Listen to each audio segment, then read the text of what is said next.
Greetings, everyone, and welcome to another evening of Reign of Vecna. I hope you all are doing well.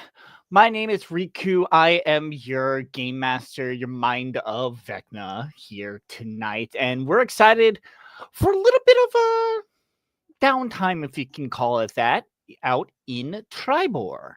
So we're excited to bring that to you. Let's go around and reintroduce you to our players, who you are, um, who you're playing, and how you doing. Just how you doing. Let's get started with Goose.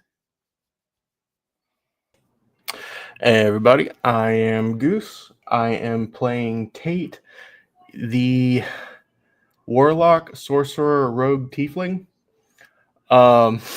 And I'm doing great. Looking forward to tonight. Awesome, me too. All right, next up, Kel.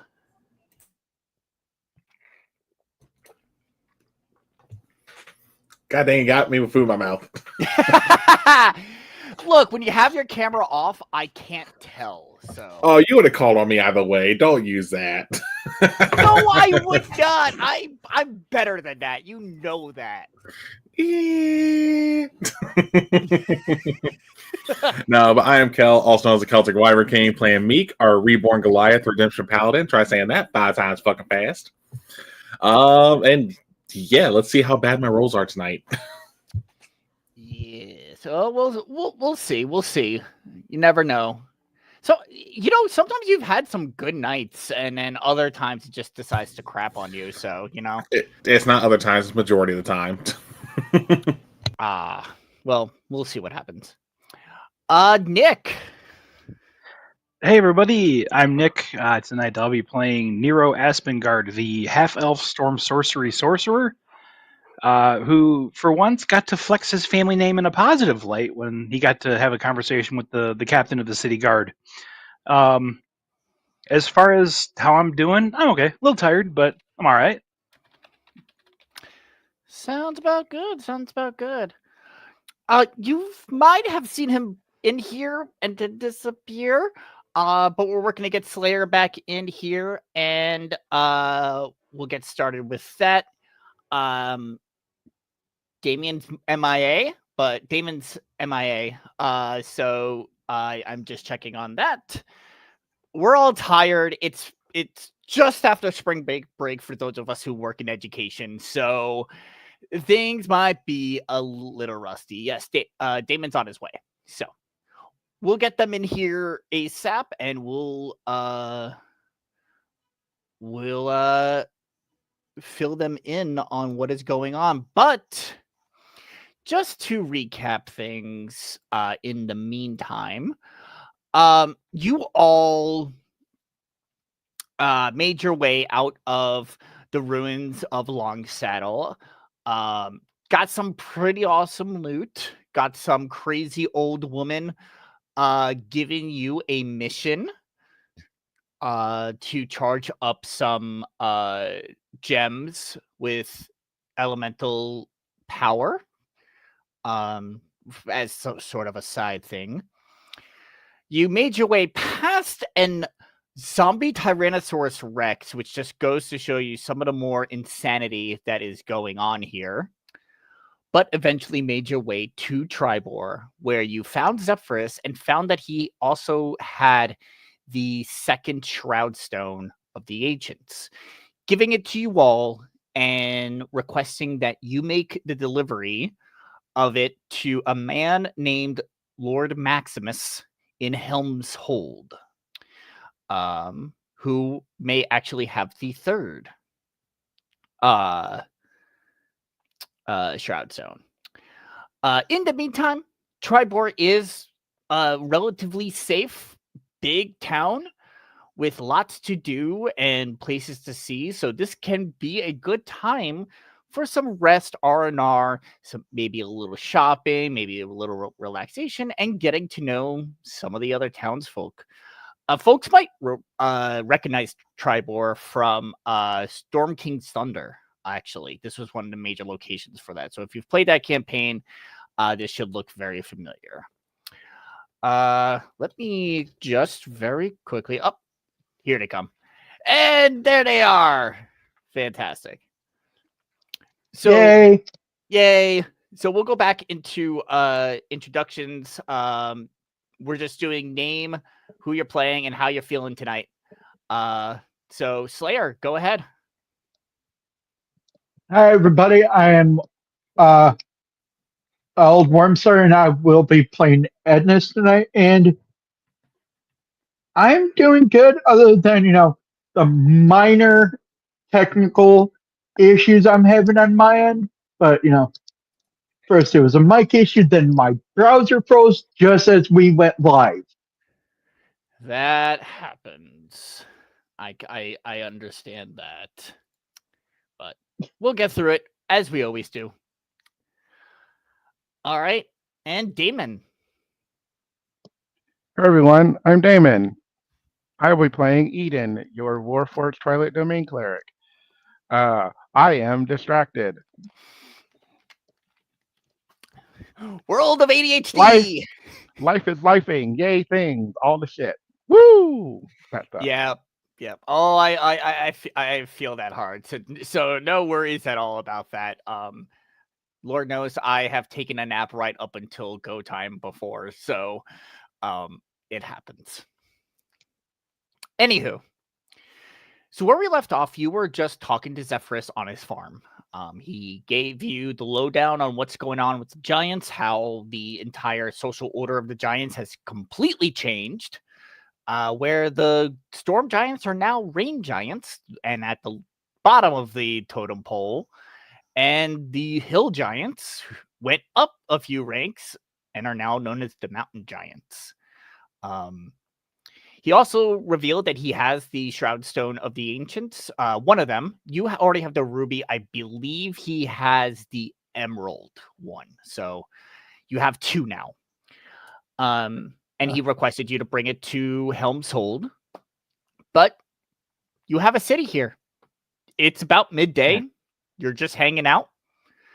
And for those who didn't catch it, I did post a more detailed map in the Discord. If you wanted to check it out and see the names of the places and notable places, at least in town, for you to explore if you wish. But what are y'all up to? What do y'all want to do?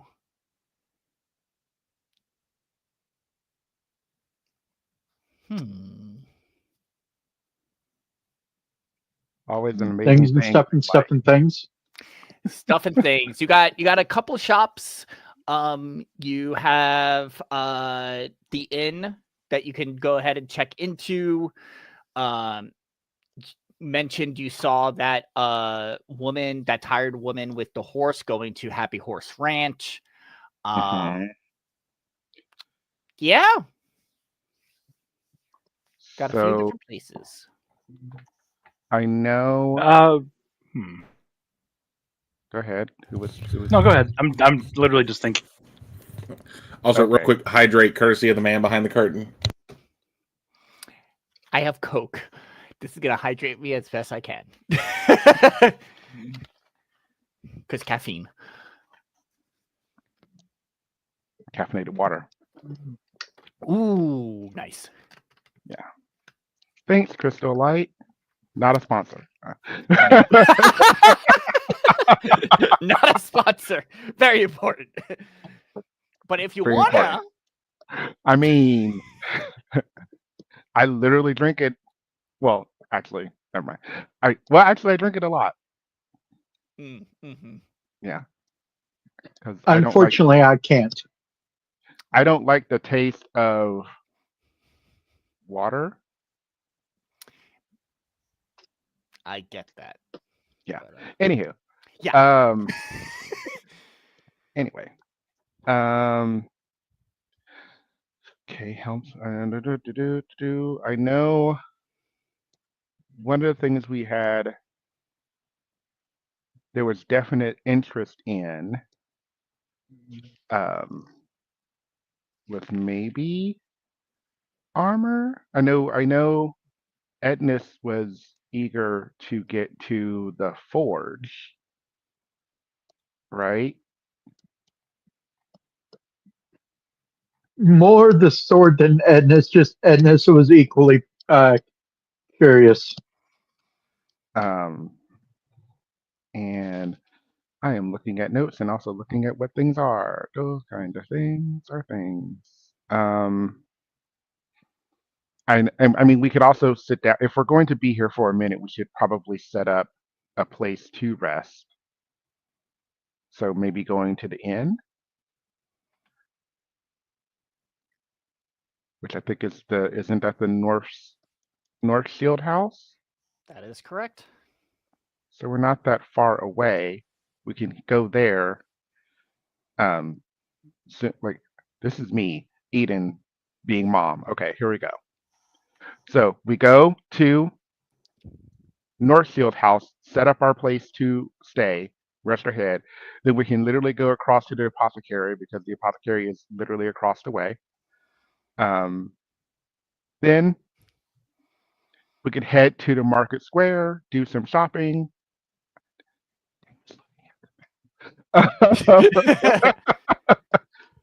Market Square, do shopping, and either head up to the forge or head down to the ranch.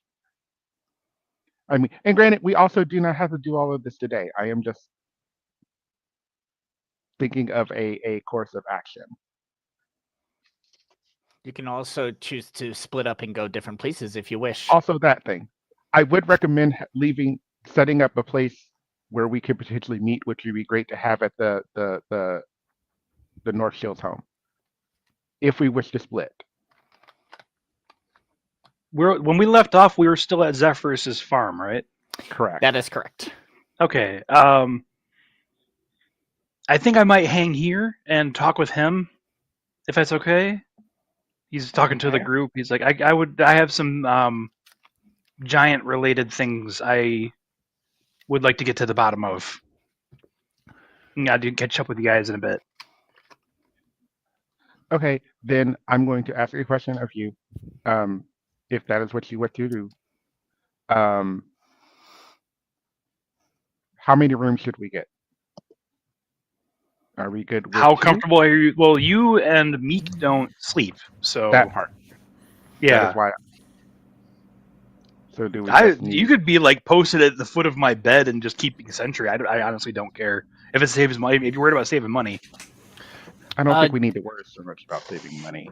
Yeah, Zephyrus actually speaks up and mentions again that just mention his name and rooms are on him, he says. So we can get 2. He provides a lot of the food to the town of Triboar, so they are very, very grateful for him. So basically, yeah, they'll give you however many rooms you need for this. Okay. So we'll take the honeymoon suite, please, and have just like a bunch of rooms. I don't know. I don't think it's a 5-star hotel. I understand. I just... Or just one giant bed. Well, if we drop 5 stars on it, it would be. Haha. Like get one of those, or just get one of those like big polyamorous beds for like multiple people. No, the grandparents' bed from Willy Wonka. There we go. Good lord. Yes. Oh God. Yes.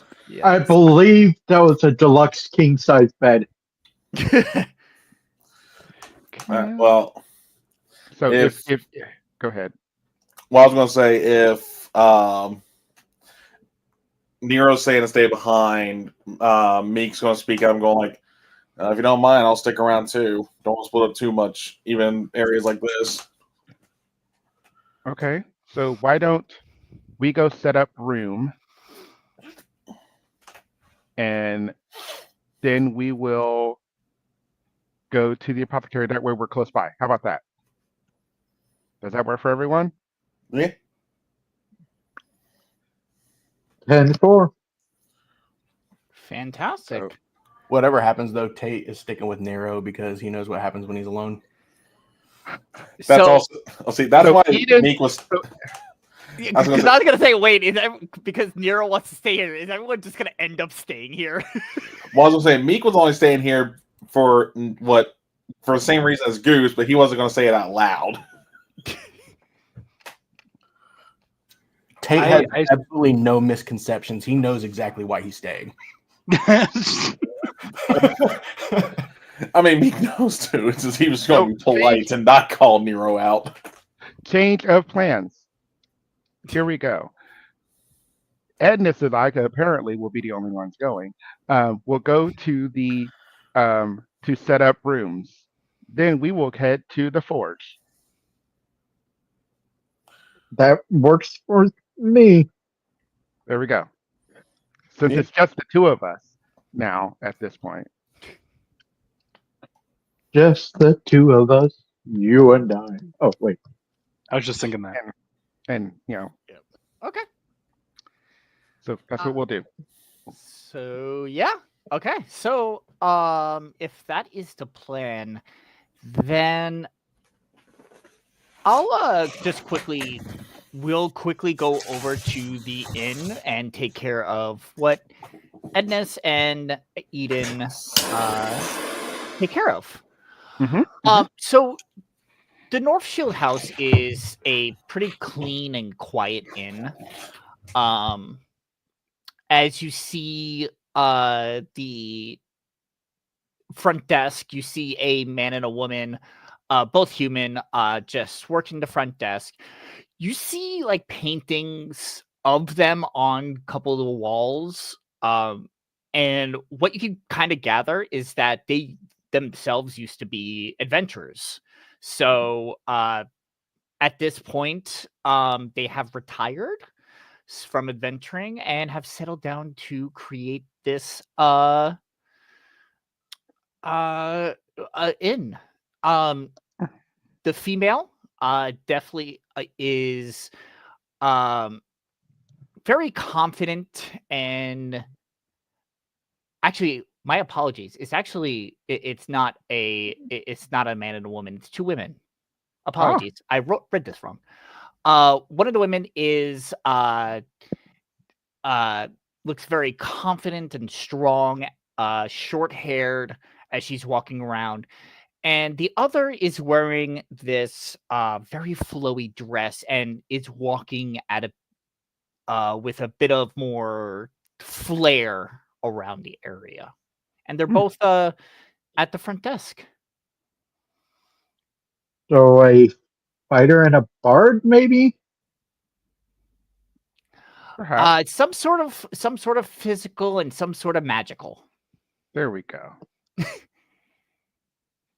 Well, I will approach the desk. All right. Robot woman.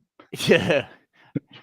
One of the more confident one turns around and goes, looks like we have new guests here. Apologies. My wife is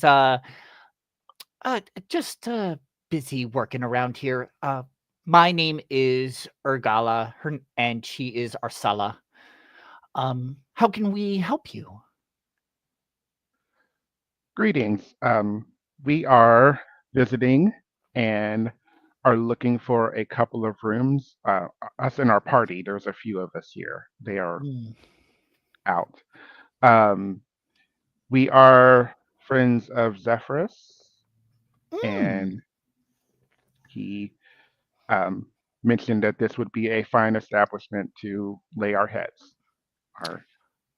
Oh, wonderful. Zephyrus does so much for us. We're more than happy to accommodate friends of his. How many rooms will you need? We will take 2. 2 rooms. All right. And as she looks around and goes, Asala, can you grab us 2 room keys? As she, you see Arsala turn around and look at you all and go, hey, yes, right. Oh, well, 2 I can sense some good divine energy off of these two. And you see that she gets very entranced and goes, "Well, and what matter of arcane or magic do the two of you uh s- um dabble in?"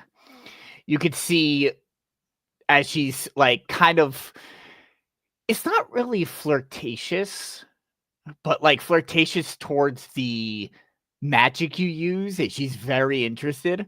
Ah, Um and you see Urgala look at her and just go, "Oh, not again."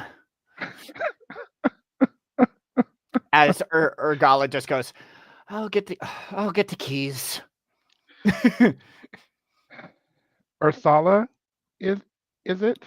uh Urgala Urgala here. Urgala. I'll write these out in the chat for y'all to see. Urgala um Urgala is the more fighter type, and then Arsala is the mage.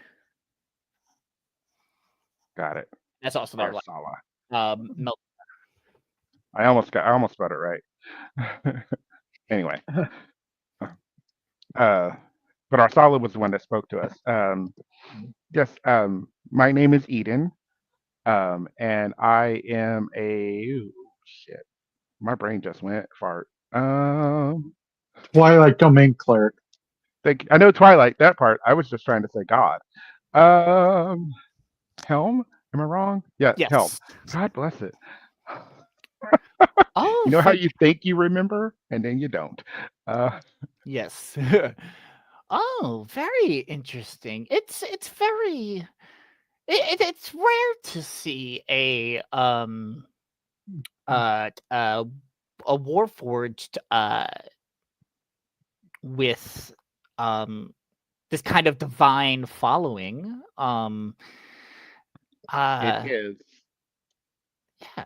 Oh, and by the way, uh, Edna's holy symbol of Lysander is just out in the open.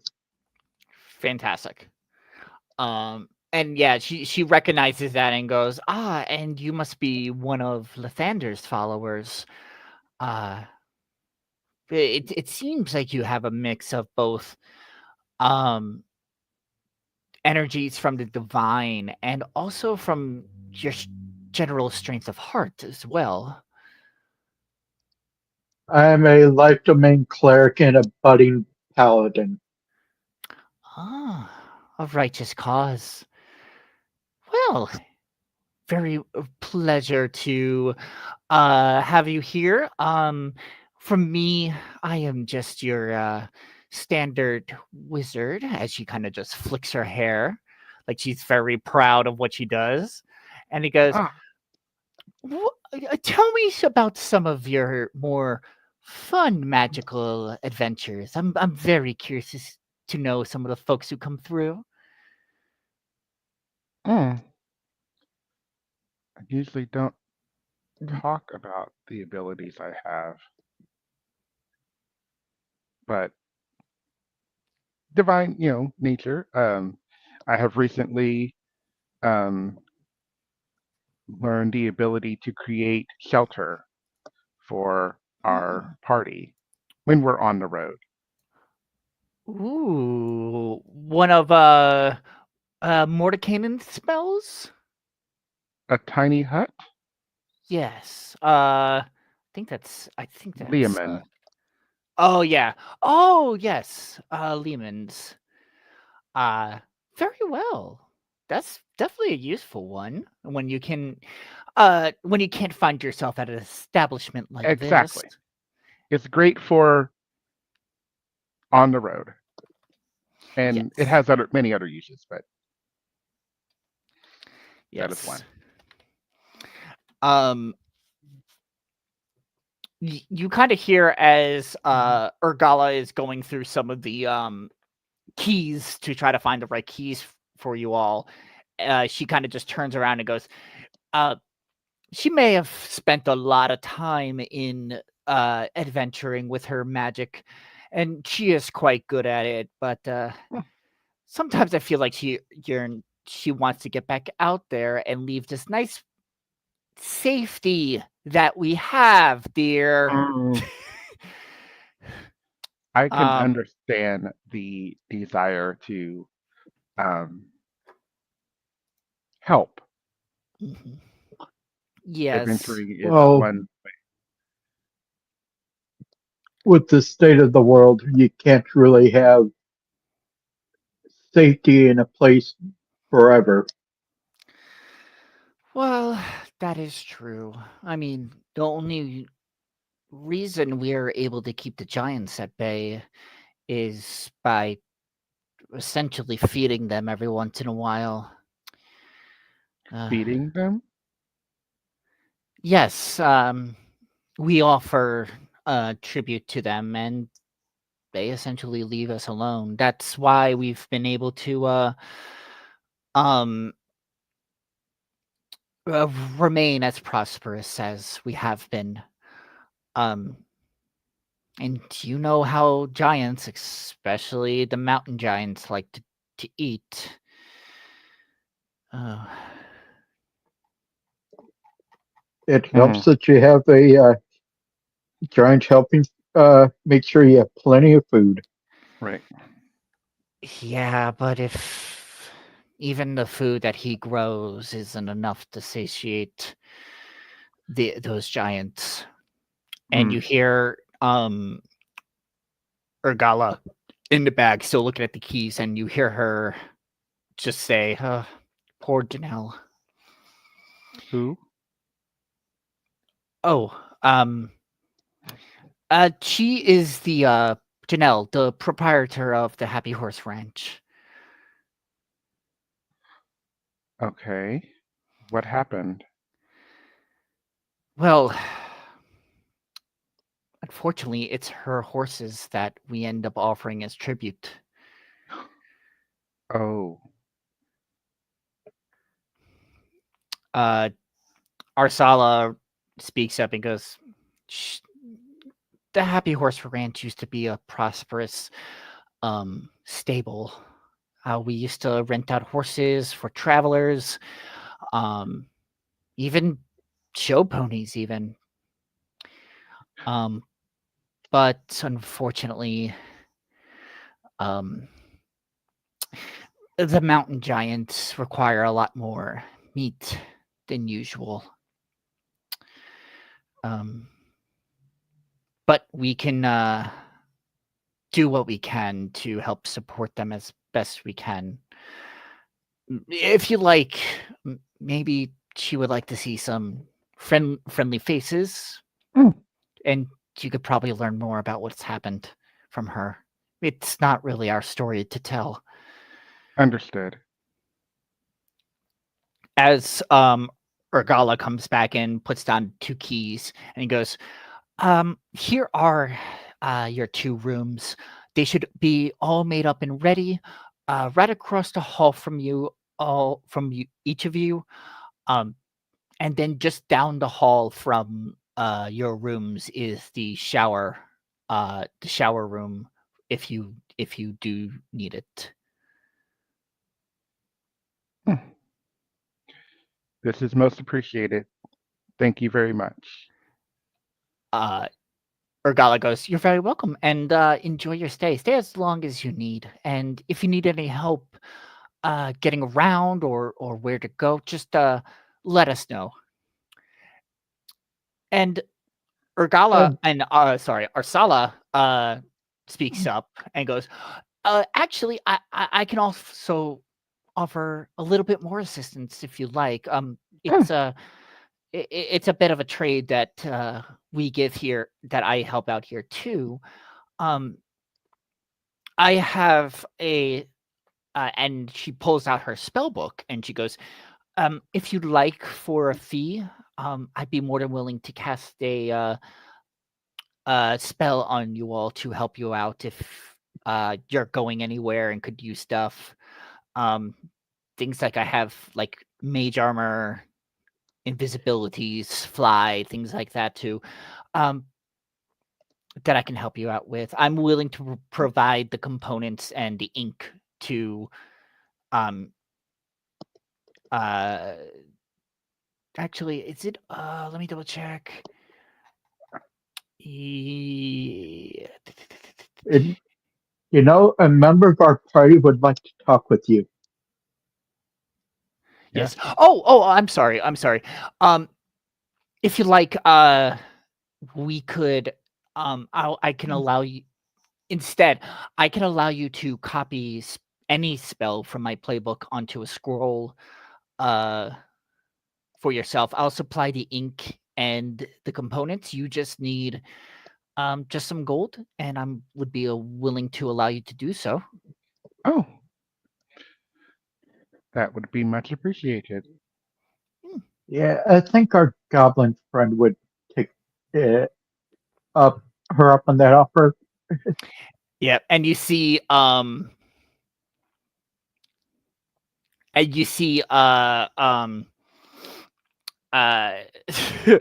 Olivier jump grab onto the top of the There you are. counter and pull himself up and like, yes, I would love to do it.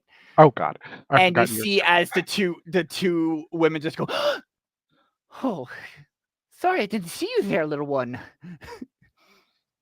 Yeah, that party member I said you would like to talk with you? That's him. Olivier Fight, at your service. Oh, you're a kind one. Oh, yes, of course. If you're with this party, you can feel free to copy any spell from my spell book. And he starts thumbing through the spell book, and he goes, "Huh? All these spells look like that spell book we found in what's it called? In Longsaddle." He goes, "Oh well, I mean, well." What I can do is I could probably copy some of these into being scrolls for folks to use, but I do have all of these spells already. Okay, but I mean Well, that's more than that would be. We can. I mean, obviously for the gold, we would that we can do that. Yeah. yeah, we can. I mean, with your help, that'll save us on ink, that will save us on components, and definitely save us on gold. Right. So if we want some scrolls, we should definitely take her up on it. But because obviously I can't use all of these spells at the same time because they have to be prepared. Right. And you know the type of spells that I like to prepare. So Mhm. so I'll go ahead and post in chat the spells that she has available for y'all to get scrolls by. She charges 75 gold per level. So level 1 spells are 75 gold, second level spells are 150, etc., etc. Obviously, you don't have to worry about ink or you don't have to worry about ink and you don't have to worry about components. Got it. But those are the spells. By the way, what race are these two women? They're both human. Okay.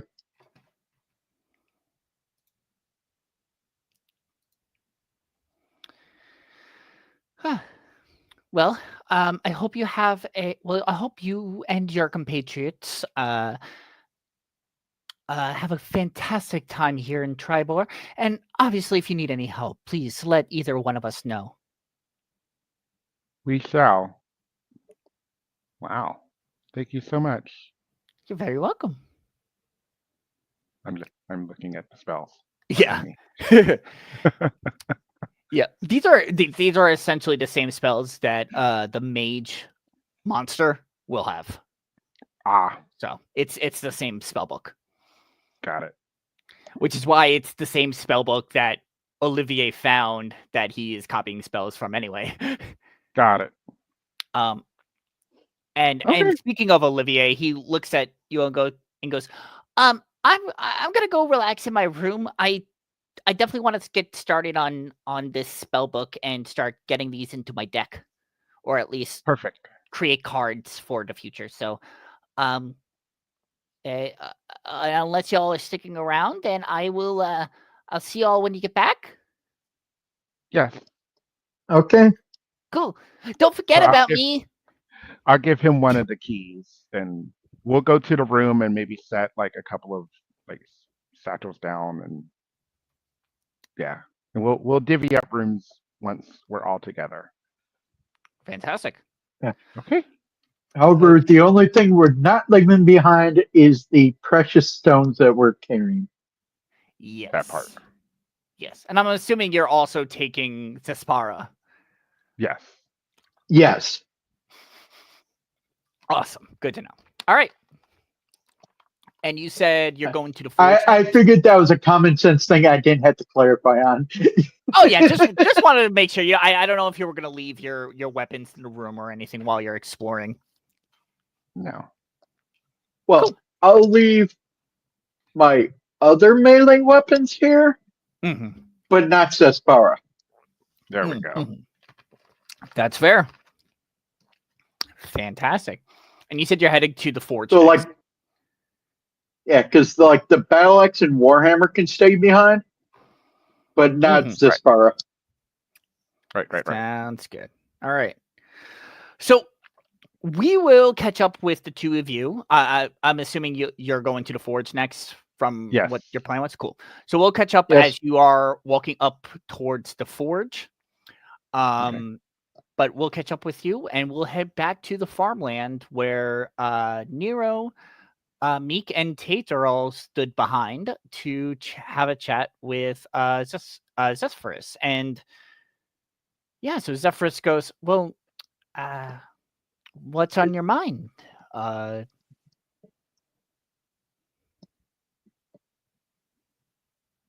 You're muted. How well did you know Sarissa?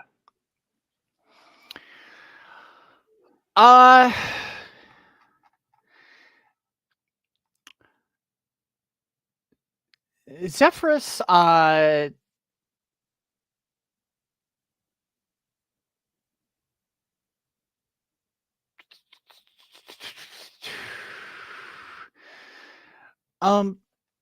Zephyrus explains, well, I was one of King Hecaton's royal guard, so I was pretty close with Sarissa and the entire royal family. So I've gotten to see a lot of their actions. I got to have meals with them, so I've gotten to know them we could say pretty well. Are you still in contact with her by chance? No, Or no? She went missing. Right.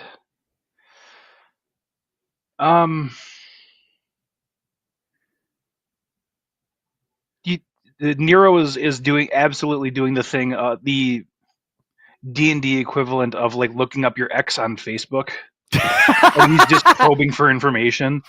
It's like, so was she happy? Was she okay? Like, did you notice at a certain point that she got worse or got better? I mean, things kind of happen pretty fast. I know there was definitely a time of sadness that she had. But then once everything with the giants was occurring and the betrayal within the maelstrom, that kind of made things worse for her.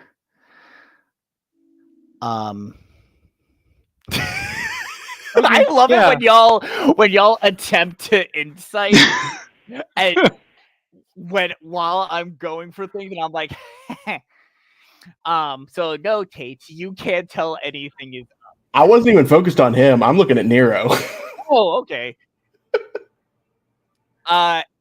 Nero is talking normal. Like he's very curious for some odd reason.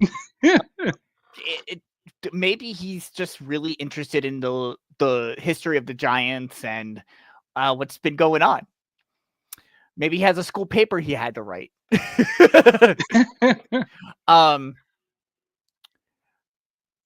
Nero, I'd actually like you to make a insight check Okay. yourself. And how Okay, yeah. Yeah, you're as you're listening to him, you could tell at least there's definitely a strong connection to Sarissa. And his position is very clear on where things are. How much what is Nero? You said Nero is kind of doing the whole looking your ex up on Facebook thing. Yeah. Like, what does Nero have any sort of like tells or ticks that there is something else going on in his mind? One of Nero's main tells, which he doesn't know that he has, is running his hand through his mohawk, kind of running his fingers through his mohawk over and over again. So if you see him like Yeah. Running his fingers through his mohawk, kind of nervously, yeah, he's definitely hiding something. Yeah. Okay. Go ahead and roll deception for me. Okay. Tate is kind of like on the side, like trying to beautiful mind this and like put the pieces together. Fan. Wow.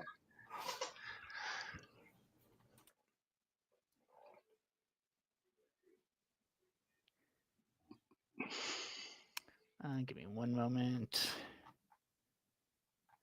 Where is?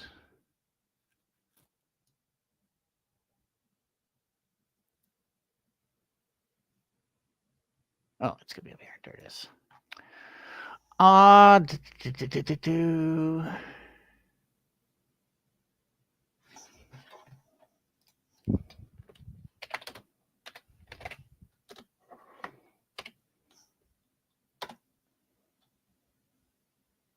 Okay.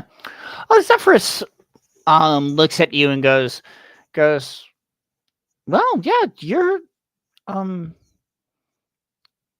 mean, if you end up with any clues on where her whereabouts might be, I'd be greatly appreciated. I've promised King Hecaton everything to keep the family safe, and I'm just sad that I wasn't able to. So anything I can do to help,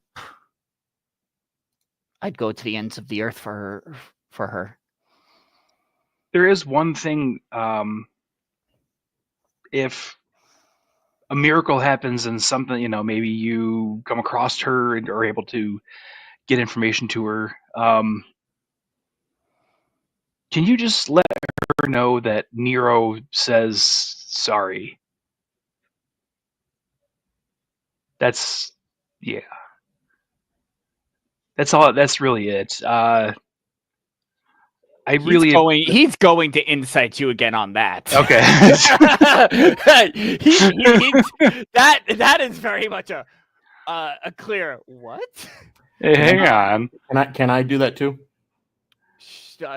Sure. Well,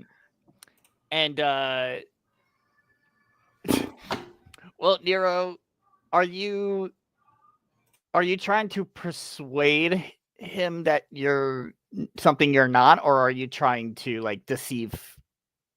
Roll deception or persuasion on this, whichever you feel is more appropriate.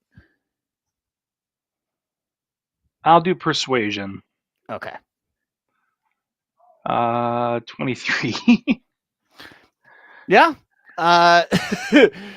Zephyrus looks at you and goes, "Okay, I will." And thank you for all that you've done for the royal family. I'm sure, despite everything that happened, they still hold you in high esteem. And he's like on instinct, he's gonna reach out to shake his hand, despite the fact that his hand is absolutely tiny compared to Zephyr's. You see as he goes, absolutely. I thank you all for coming to help out in any way you can. And he reaches out and he shakes your hand. And as he's shaking your hand, he stops for a moment and goes, "Storm sorcery. What? Your magic. It's that of the storm." Yeah, I've had it ever since I can remember. Maybe it's just fate then that we've met here today. Well, definitely looking forward to helping you out in the future, at least. For sure. Does anyone else have anything they want to chat about? Looking at Tate and Meek as well.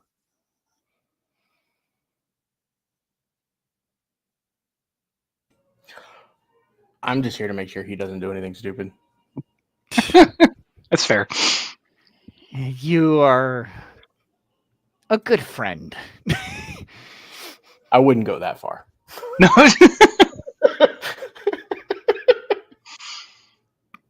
There's walls there.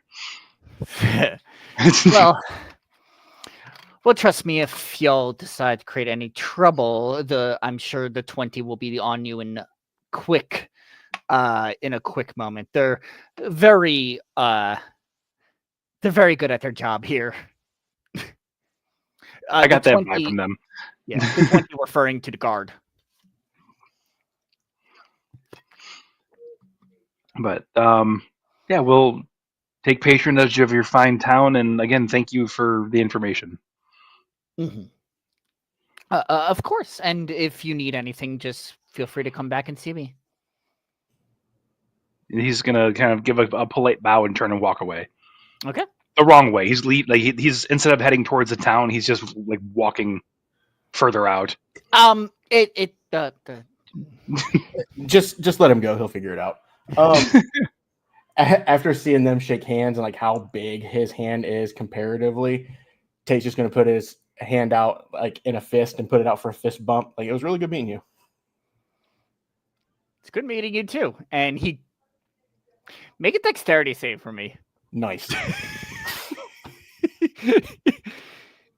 He is a giant. He is a giant, and he's been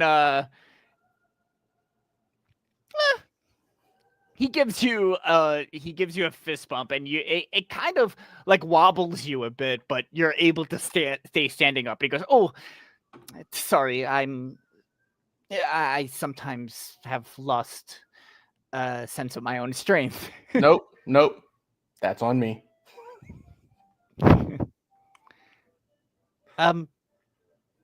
And you too, my Goliath friend. May I ask you, is everything okay?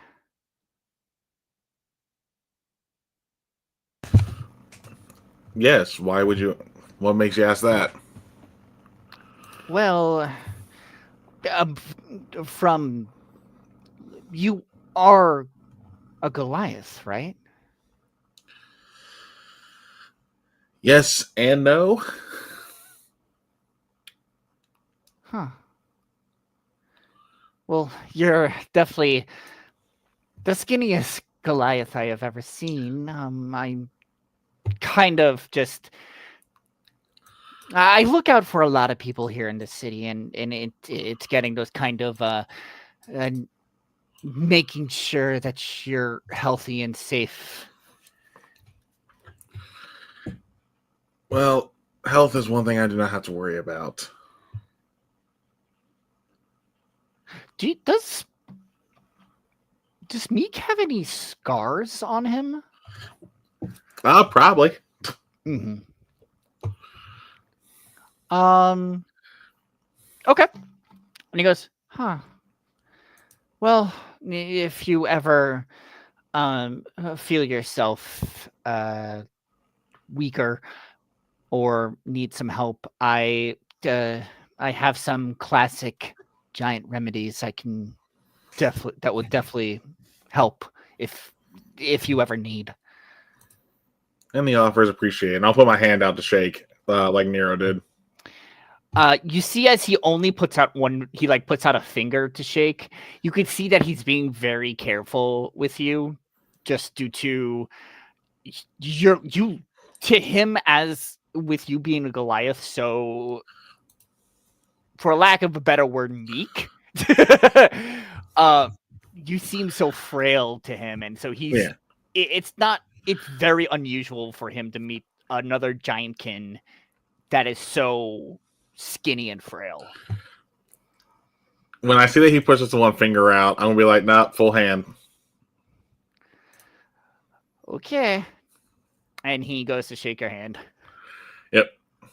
All right. Cool. Do I need to roll anything because of this or no? No, I think you're good. I think you're good. And I think during that moment he realizes, okay, maybe everything is okay. And is like has this inquisitive look before turning back. Okay. He goes, you kind of hear him mutter in the distance as he's walking off, and he goes, strange folk. Indeed. And I'll just think if I with you Sammy hearing that, in my head I'm just gonna go, oh, he don't know the half of it. Awesome. All right. As I go to catch up with Goose and Tate, or not Goose and Tate, Tate and Nero. Yeah. As we're walking away, if he hasn't figured it out by now, Tate is going to cast message and tell Nero to turn around. Nero, you see him stop, kind of like look around as if like he meant to come down here. Like, yeah, okay. Then turn back around and walk back. I want to look at Tate because I'm pretty sure I'm not far behind by the time that happens. He goes like, you gave him a heads up, didn't you? I swear to God, he's going to get himself killed.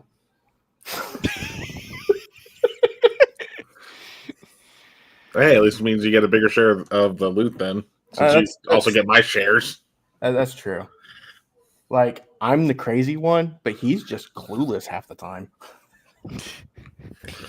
Yeah, it's because he puts all his brains into his hair. Oh, it's the party himbo.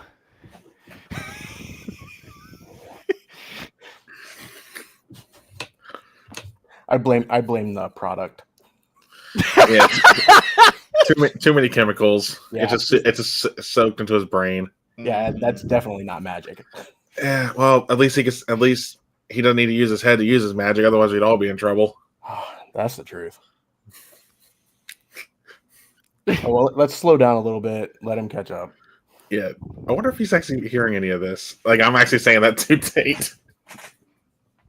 I think his mind is elsewhere. He's not paying any attention to us anyway. Yeah. I'm not positive, but I think he was boinking a giant.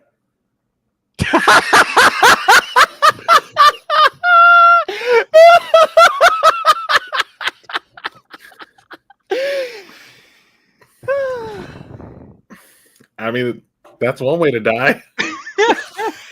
Death by snoo.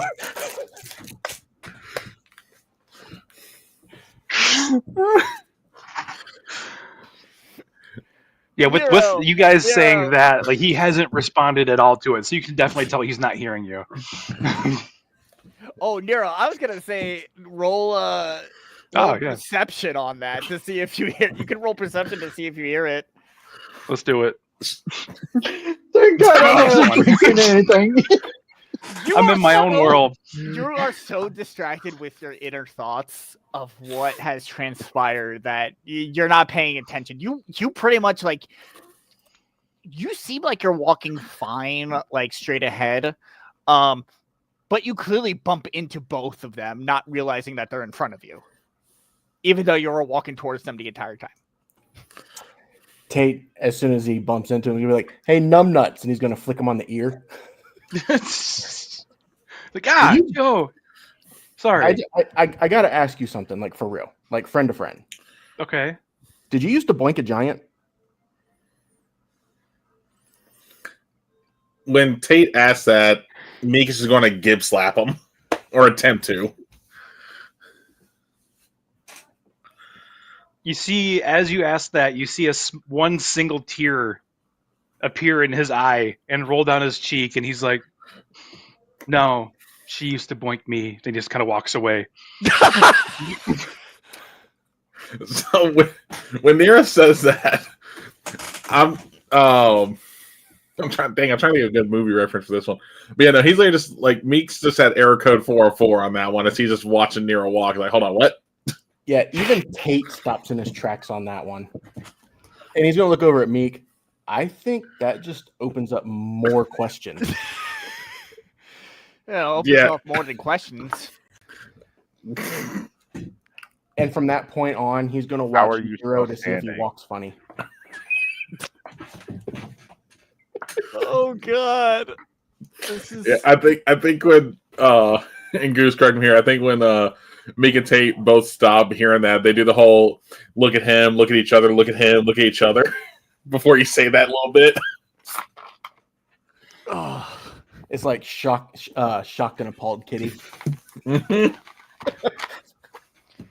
Good Lord! All right. Well, with that lively conversation, where's your group headed now? I think at this point we were. I think after Nero's done all, we were going to regroup with the others, right? Well, they were going to the forge, right? Yeah. Yeah. Oh yeah, we could. I think we're headed to the market. Yeah, we Tate and Nero specifically want to try and find a magic shop.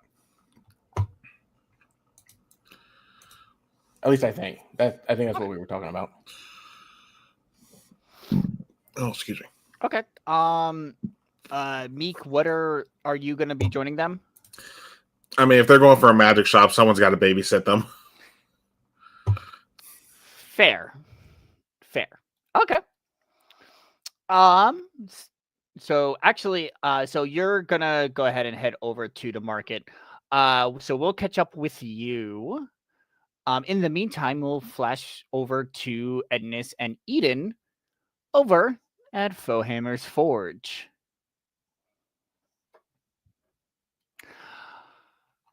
Let's see here. So, this is essentially your basic weapon and armor shop in town.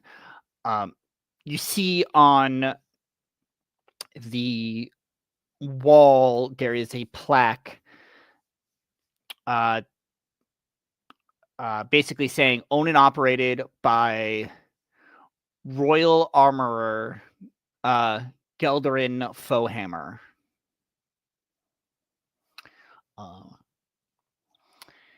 And as you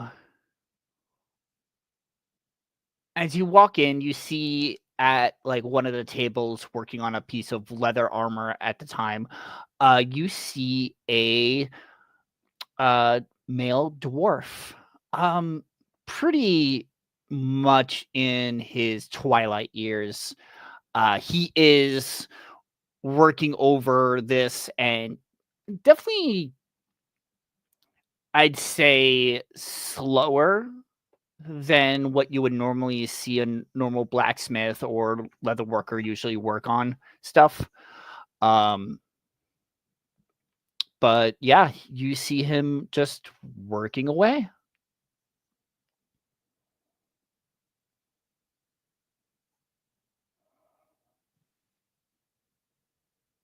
Hello. I have storms coming. Oh, I, I, I said hello in a thunder adjustment. And I was like, you see okay. as you say hello, he is still working away on his project, not paying any mind.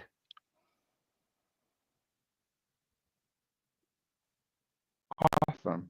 I will go look at some things. I kind of Mighty fine forge you have here. Uh, how loud are you saying this? Louder than Eden? Yes. Because Edness is assuming this person might be hard of hearing. He looks. You can tell he is old. Old with a capital old. He kind of looks up and goes, huh? Oh, customers. Oh, I am so sorry. Hello and welcome to uh uh my forge. How can I help you today?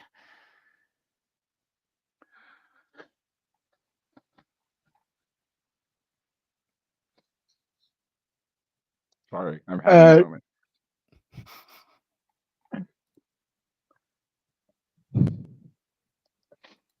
Well, Uh, I just want to look around. Uh, a friend of mine was curious about your techniques. Oh, and is this your friend here? And it's pointing to Eden. I am a friend. No, And this is it's a. I am a friend, but That not the is one he's talking about. the one I'm talking about. Oddly Just enough, is a sword, I would say, just show him. and I will show him Zestara. Oh. As he looks at the sword and goes, "This is some fine craftsmanship, I'll say. Exquisite. The I t- who's ever made this um definitely put their heart and soul into it. Can uh, I ask you? literal we'll put a literal emphasis on soul into it. Yeah. As you This is see him kind of Zestara's last work. Zaspara. Well, I'll be. As he's looking at the sword. And Oh yeah, and Edness is handing her over to him. yeah. As you do that, Edness, you hear in your mind from the telepathic speech, you hear from Zaspara, she goes, "Hey, look, he's not gonna be able to hear me unless you unattune from me. Um, but if it's possible, like as you all are going about your day today, um, would you be willing to leave me here so I can, have a nice in-depth conversation with him? Learn more from him, maybe learn more of basically the trade from somebody so experienced, the royal armorer." At this point, I will speak up as a way of responding to Zespar. Zespar is asking me to leave her here so you can attune to her so she can learn some smithing techniques from you. Really? I've heard a Yes, lot. I've heard a lot about Zaspara and the craftsmanship she has. I'm actually almost honored that she would want to. If you are okay with it, I'll keep excellent care for her and ensure her that she is ready, sharp, clean, and ready for yes. when you need her next. All right. You will have to attuned to her in order to communicate with her, because she can communicate with you telepathically when you're attuned to her. Oh, good, good. It'll make things much easier. All right. And at that point, I say, the Spara, here you go. And I will unattune. Okay. At that point, you see as Gelderin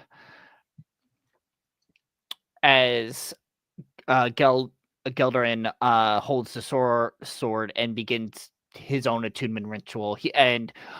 Before he begins his own attunement to it, so that he could begin talking to her, he goes, "Well, thank you so much. Please take all the time that you need. We have all sorts of armor and weapons here if you need to stock up on anything. Nothing magic in this shop. It is all your basic mundane armor and weapons. If there is anything you want to purchase, he's willing on this to give you a 25% discount on what the listed price is in the player's handbook. So if there is any weapons or any armor you want to buy, that's it. Normally in the player's handbook, you can feel free to buy it here At 25% off. at 25% off, even. I'm trying to make So a take and buy decision. more daggers.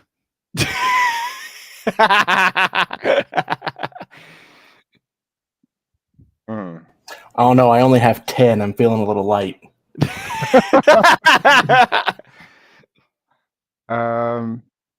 Ooh, that's a good question. I need to figure that part out. Hold on. We can also discuss later and skip actual shopping for off game. Yeah. If there's anything, and that goes for everybody when it comes to shopping. We'll use today to like introduce you to the shops, maybe talk through some things with a few of the NPCs. Right. But if while you're in this town, if you want to do any shopping, we can take care of it off stream to keep things rolling. Yeah. The only thing I would want to do is I'm thinking of integrating plate armor. Ooh, that's to eat it. nice. That's very nice, especially for you. Crap. Yeah. I'm just almost like thinking, if you were to offer it now, you'll probably have to stay here while he integrates it into you. Maybe teaching Zespara how to forge plate armor into you. That is what I was thinking. As a matter of fact, Edness will also ask if it's possible to learn a few things as a budding smith themselves. Absolutely. Yeah, I think So that I will. So this is where it will be. Yeah. Let me get out the menu. Always forget that spot. Anyway, keep going. Don't mind me. I'm just looking up something. So yeah. Flowhammer looks at you and goes, absolutely. I would love to show you my technique and how I go about this. I know creating armor is one Maybe thing. not. I forgot how much plate is. Shit. But remember how much money you have? It's 1,500. We do have, if you thought, yeah, and it would only cost us 11.25.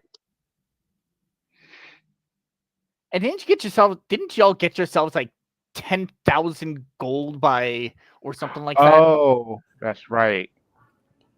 Yeah, but the gold's not there. Oh yeah. Yeah. Someone has it. Yeah. I didn't take that. Yeah, the people with bags of holding. No, there's no bags of holding yet. That is definitely on the shopping list, though. Mm-hmm.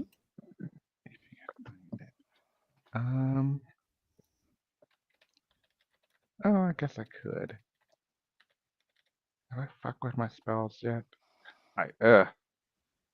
Hmm. I didn't get that spell. I thought I had sending. I don't.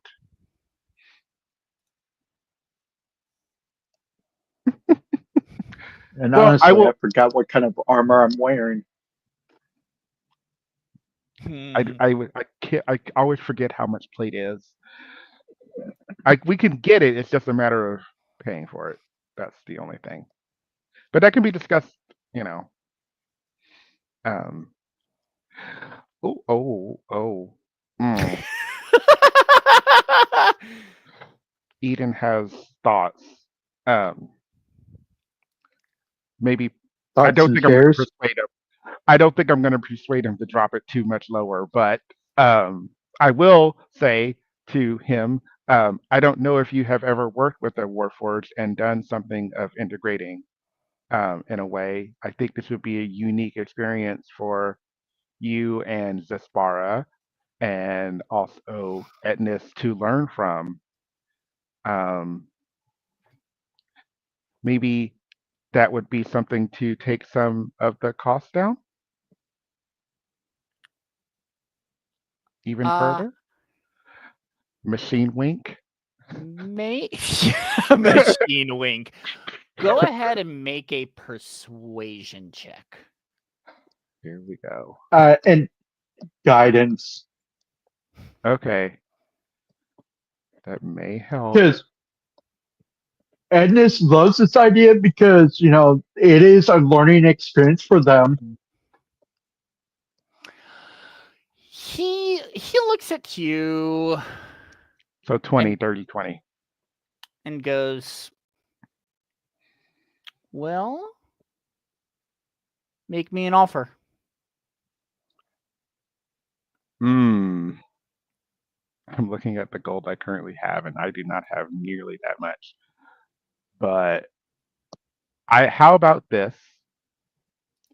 Um, we'll learn. I have 400 plus gold right now on me.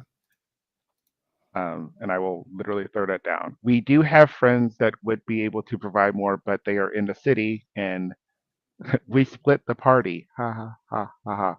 ha ha ha ha. But they have the rest. How about another 400? So for a total of 800.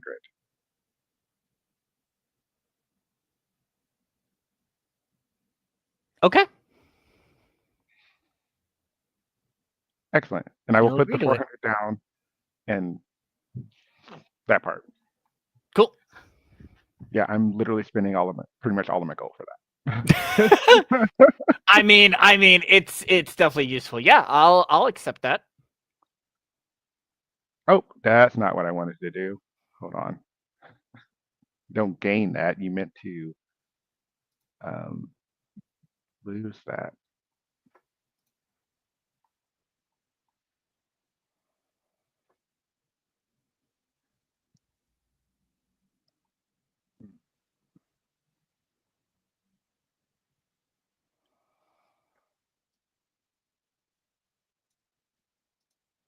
Cool. Well, if that is the case, I'll get set up and we can begin. Okay. Cool. As he begins to set up the fort, he brings you back into the main fort area. You see as he's getting prepared, and he actually puts out two chairs, one for Edness and one for the sword. Because Eden, it's essentially gonna be you're gonna be on the like as if it was like an operating table. Mm-hmm. so, um, so yeah, he's gonna go through that. I need to think a little bit on this scene a little bit of how that's gonna go. But essentially, during this time as we move on, he's going to be working on that on you and teaching Ednis and Despara how to integrate armor into a Warforged. Fantastic. So, Awesome. in the meantime, uh We are going to move over to the market square, where we have Nero, Tate, and Meek doing some of shopping of their own.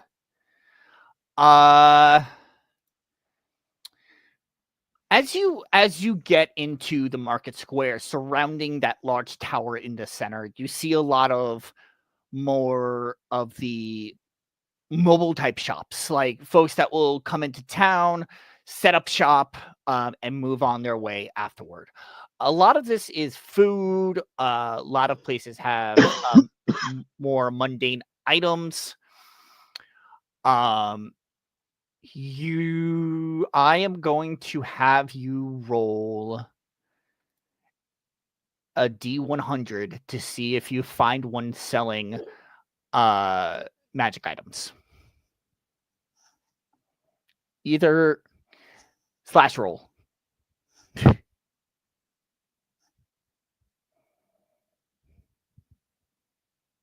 Almost got it. Oh, my word. I mean, you find one. I was making it a 20% chance, and so 1 to 20 would have gotten you. So you find a small little stand. They have what looks like a group of. It looks like all they have are potions and scrolls. Unfortunately, though.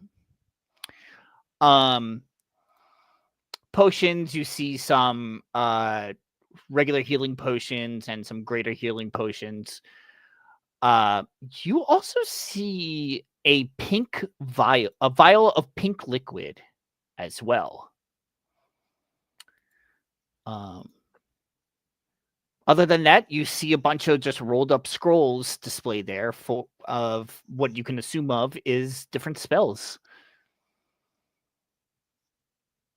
I don't suppose any of these scrolls are a scroll to summon a bag of holding.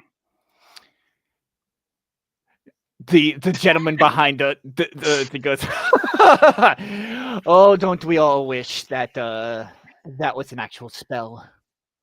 But unfortunately, no.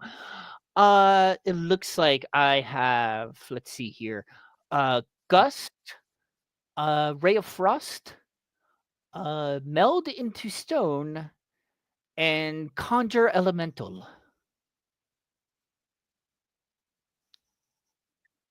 What is the pink vial? Well, as he pulls it out, you see now that the liquid is kind of bubbling inside this container. And as you look closely, see the bubbles, and as they like rise up and before they pop, the bubbles are in the shape of hearts. This is a filter of love.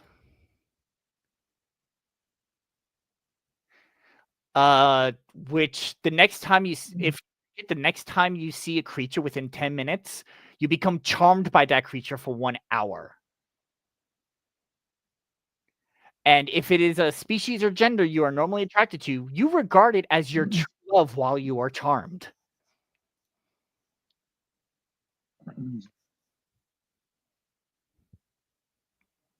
Nero's going to look at Tate like, I could think of a few uses for this.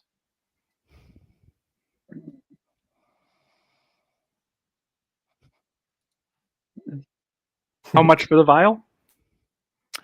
That is 110 gold.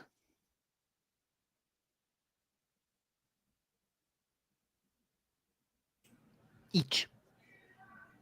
Oh, there's more than one vial? Yeah. He has like 4 of them on display. Those could come in handy.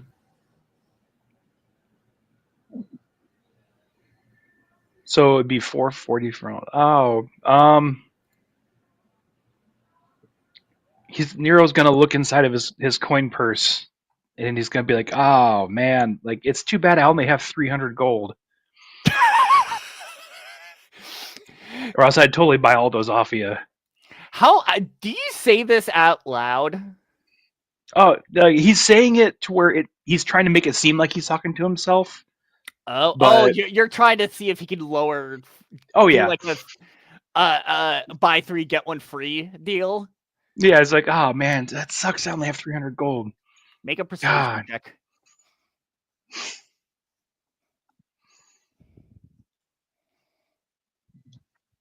19. Uh, hmm. It is a shame you only have 300 gold. If I can interject and help out a little bit, my friend here has a lady of interest that is, how shall we say, quite large. And I don't know what the potency of those potions are, but he might actually need all 4. So is there any way that you might be able to help him out? What are you trying to do, date a giant?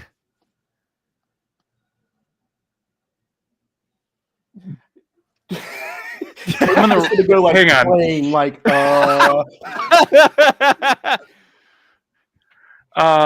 They do something real quick. Okay, no, yeah, he's gonna get visibly upset and start pointing at the shopkeeper. Like, giants are wonderful people, and they deserve love just as much as everybody else does. I know. It's just he's Okay. right that I'm sorry. I'm take sorry. it. Oh, Look, Here, let look. me.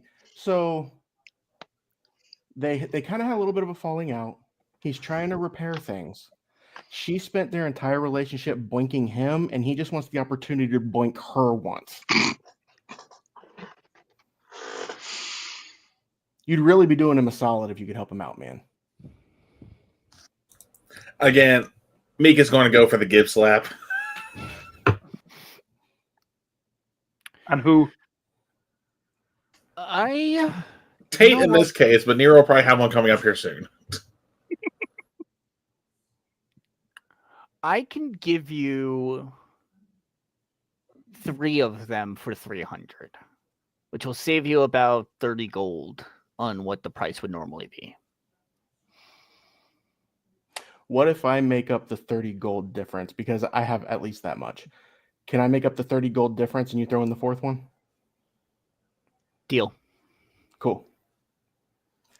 You're doing me a solid, sir. I apologize for my outburst. No worries. I can understand how that would have came out wrong. He's very emotional. It's a very sore subject for him. Oof. In many ways. Especially with what's been happening with giants around here. Have you seen how big they are? Have you seen how small he is? That's crazy. Have you seen the mountain giants? I haven't seen one up close, but I've heard stories. We'll stay here a couple more days. They're due to come visit soon. Well, that's good to know. Good. So he'll pull out the 30 gold and he'll set it down. Nero is going to take 300 of his 443 gold that he has on him, and he's going to minor illusion his bag to make it seem empty. He's like, oh, okay, well, there you go. Just kind of tapped out, man. You have a hard bargain, sir. Well, thank you very much. Pleasure doing business with you, and I hope things work out well. I just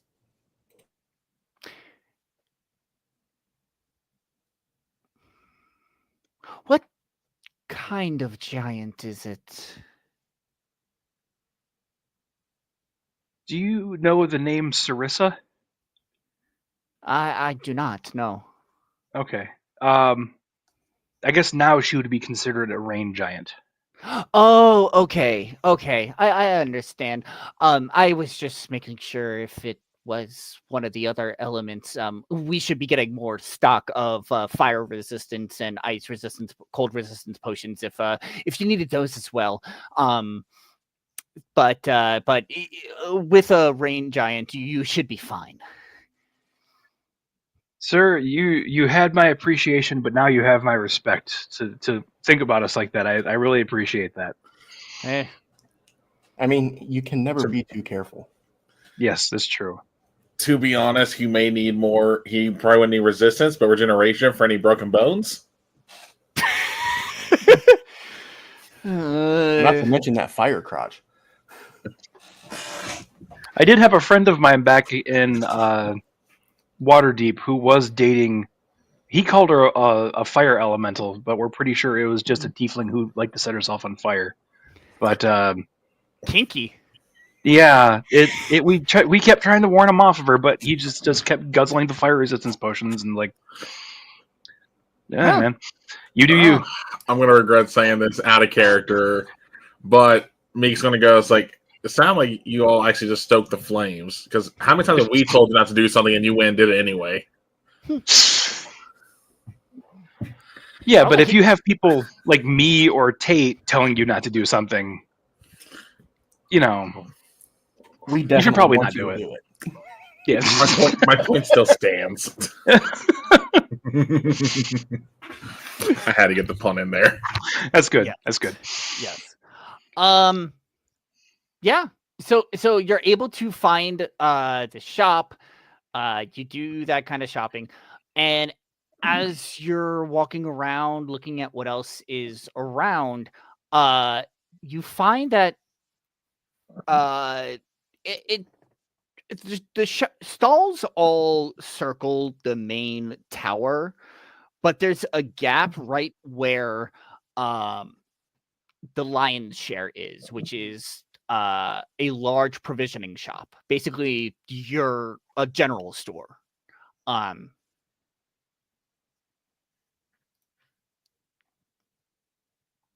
so yeah. Okay. Suppose it couldn't hurt to get the basics, Mm-hmm. stock Out of, up on some rations and whatnot. sorry. Out of curiosity, you wouldn't happen to have like a bead on where we could get like a bag of holding, would you? Oh, Or at least like a haversack or something? uh, not particularly. Probably you'll be able to find supplies like that probably closer down towards the bigger cities. Gotcha. Well, it was worth a shot. Yeah, it's with everything happening, uh, you might find a odd traveler or two on the road that might be selling one. There's definitely some odd folk out there, so you never know. You might find your fancy. You don't by chance happen to have like any healing potions, do you? Oh, absolutely, yes. What do you have? He has standard potions of healing and greater potions of healing. How many greater? It looks like he has 10 greater. How much are those? Let me see.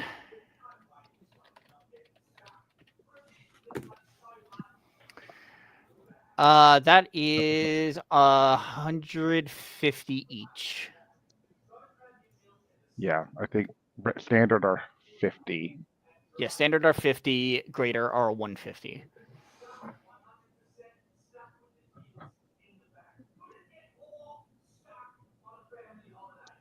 I'll tell you what. I'll give you full price for the potions if you throw in that scroll of elemental, summon elemental. He looks at it, looks up at you, How many looks does down he at have? it. I'll look it up. It was summon elemental, I said, right? Yeah.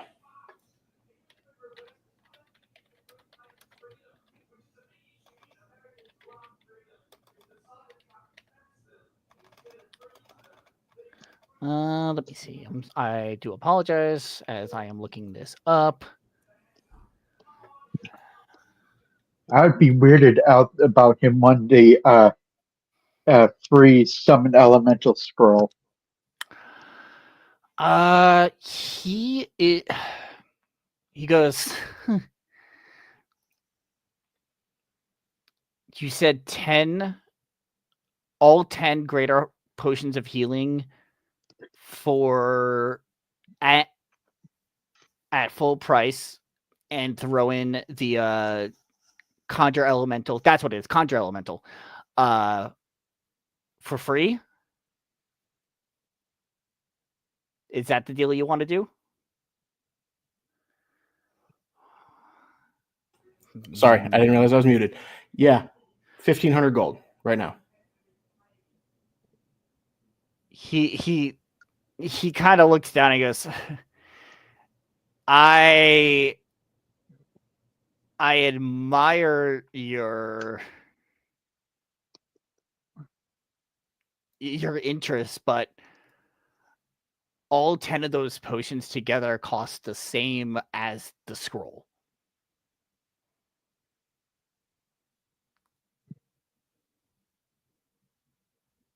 Okay, 2,000.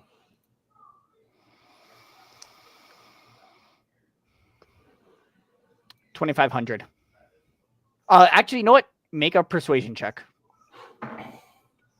for going this way.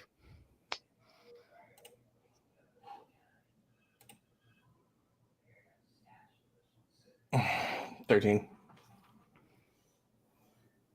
2,750.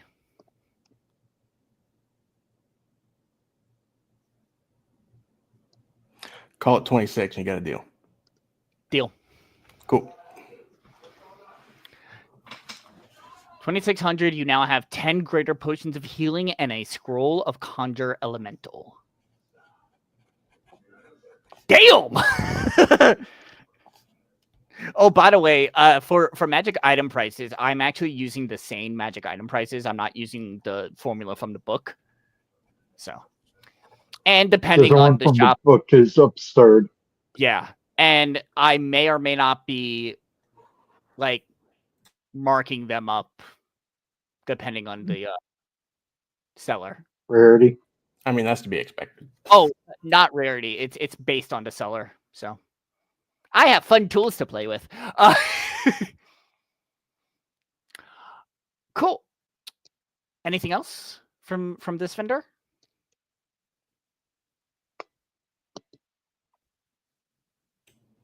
Meek, you need anything?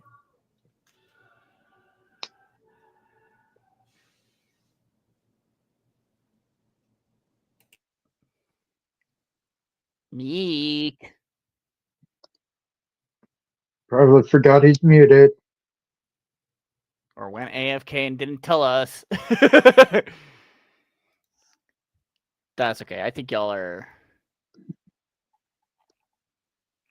I think y'all. I think you all were good. And you said were you gonna go into the provision shop? Yeah.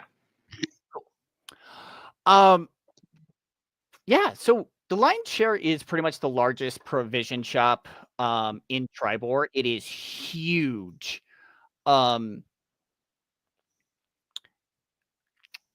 as you are looking around, everything in this shop are mundane adventuring items. Basically, anything else that is in like the adventuring gear side of the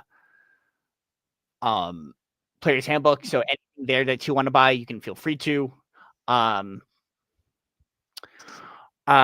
You see a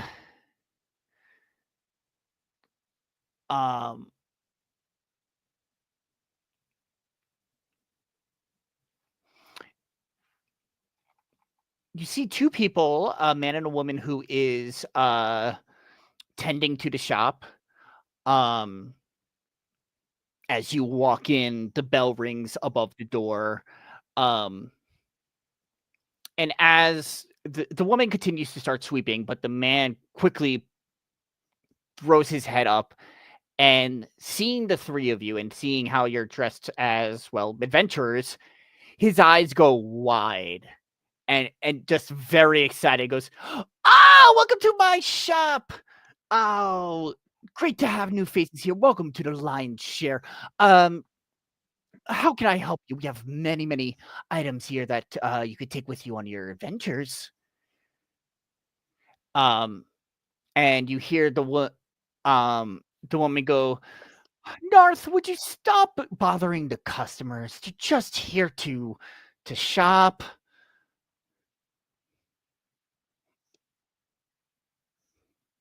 Narth, is it? Oh, yes, Narth Tezrin at your service, and that is my life, Alaestra. Well, it's very nice to meet you. We are just looking to restock. We came from the north, and we're hoping to get some supplies if you have some. Oh, wonderful, wonderful, wonderful. I am most uh most excited to help you out.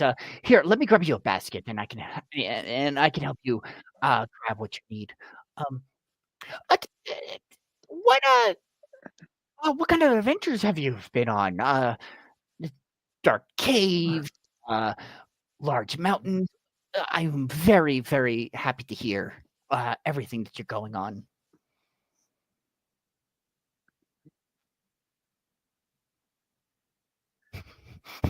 Rather than give him a blow by blow of what we went through, he's going to start spinning a story akin to like the Fellowship of the Ring.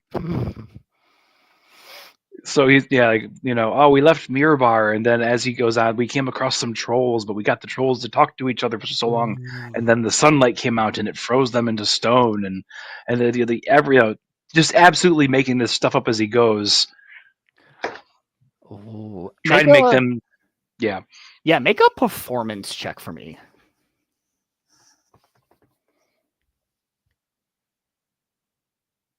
Seven. As you're giving this, he goes, "Trolls, huh?" 3-headed trolls, yes. Uh-huh.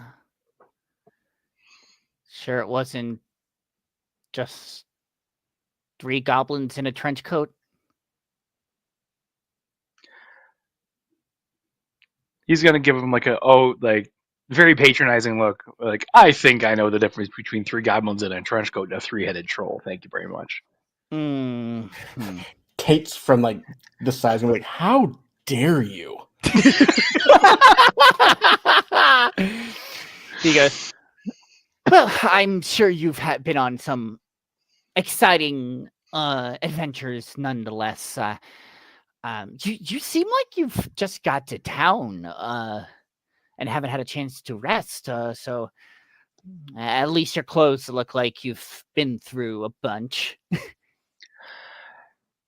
So that's putting it mildly. Yes. I don't suppose you know of anybody that has the prestidigitation spell. Give us a quick cleanup, or maybe a Oh, clothier. oh yeah. I believe the one of the proprietors at the inn is a mage and should have that spell available to help. They also have showers. When you say mage, do you mean sorcerer? A wizard.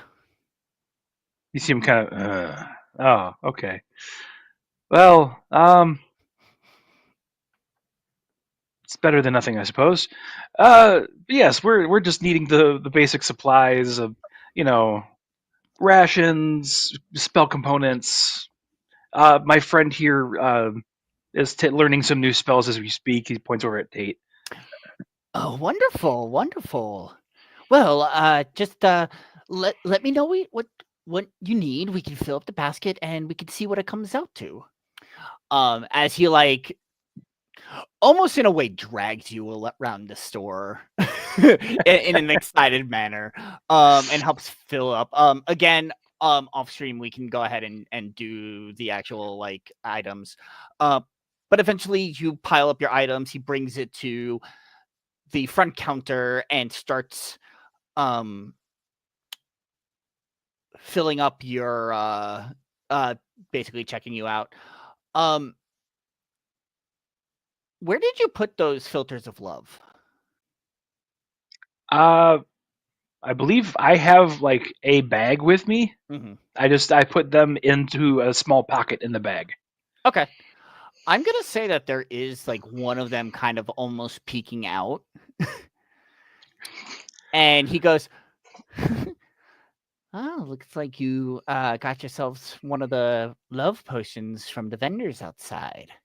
Got a lucky person in mind?" Um, Tate is gonna push him out of the way yeah. for the giant story again. Okay.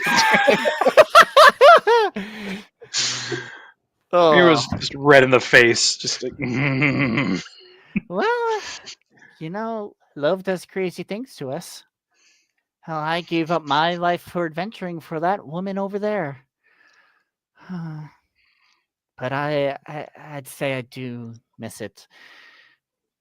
It's sure I can do some things here and there on my own on my off days, but I always wanted to go on a fun little adventure with the group. Um, hey, was wondering, while you're in town, I can't go too far from town. I don't obviously want to leave her, but if you end up going on any like short little adventures and don't mind an extra hand, I'd be more than happy to assist you. As he's like, you could see him like saying this to you, but his eyes keep darting back to his wife. He's kind of giving the clues that he wants to do this to impress her.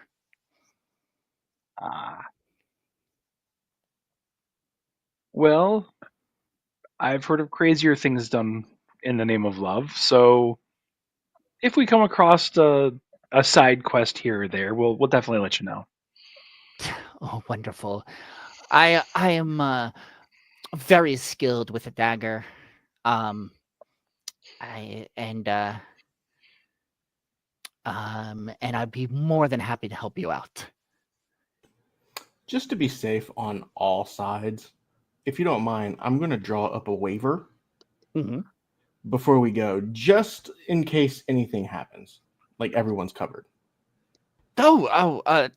Certainly, certainly.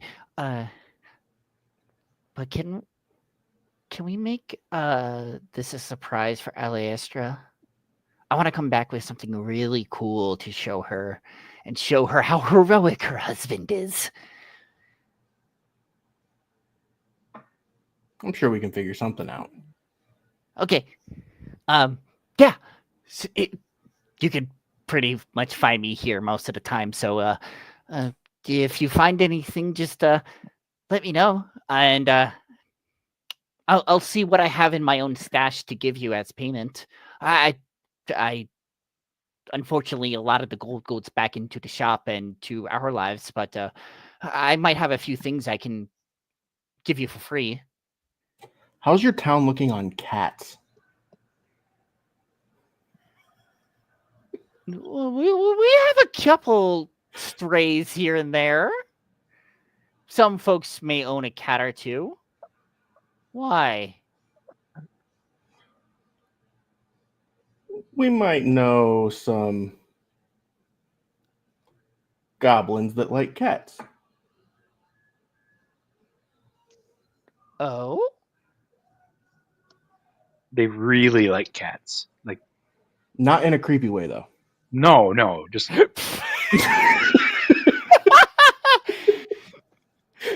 uh, um, what are you implying? Say it again. What are you implying? So there are these goblins that took over a stronghold, a fort, Mhm. whatever, and the their leader really likes cats, and he Oh, pays quite handsomely for them. really? And if you're slick and you're paying attention to what you're doing, sometimes you can leave with one too. And he'll like pull his hood to the side and show Goblin. He sees Goblin pop out, goes, and it's almost one of those heart eye moments of like, oh, so cute. She's so, and he starts looking at it more and goes, "That's not your normal kitten, is it?" There's nothing normal about this cat. Clearly not. You have.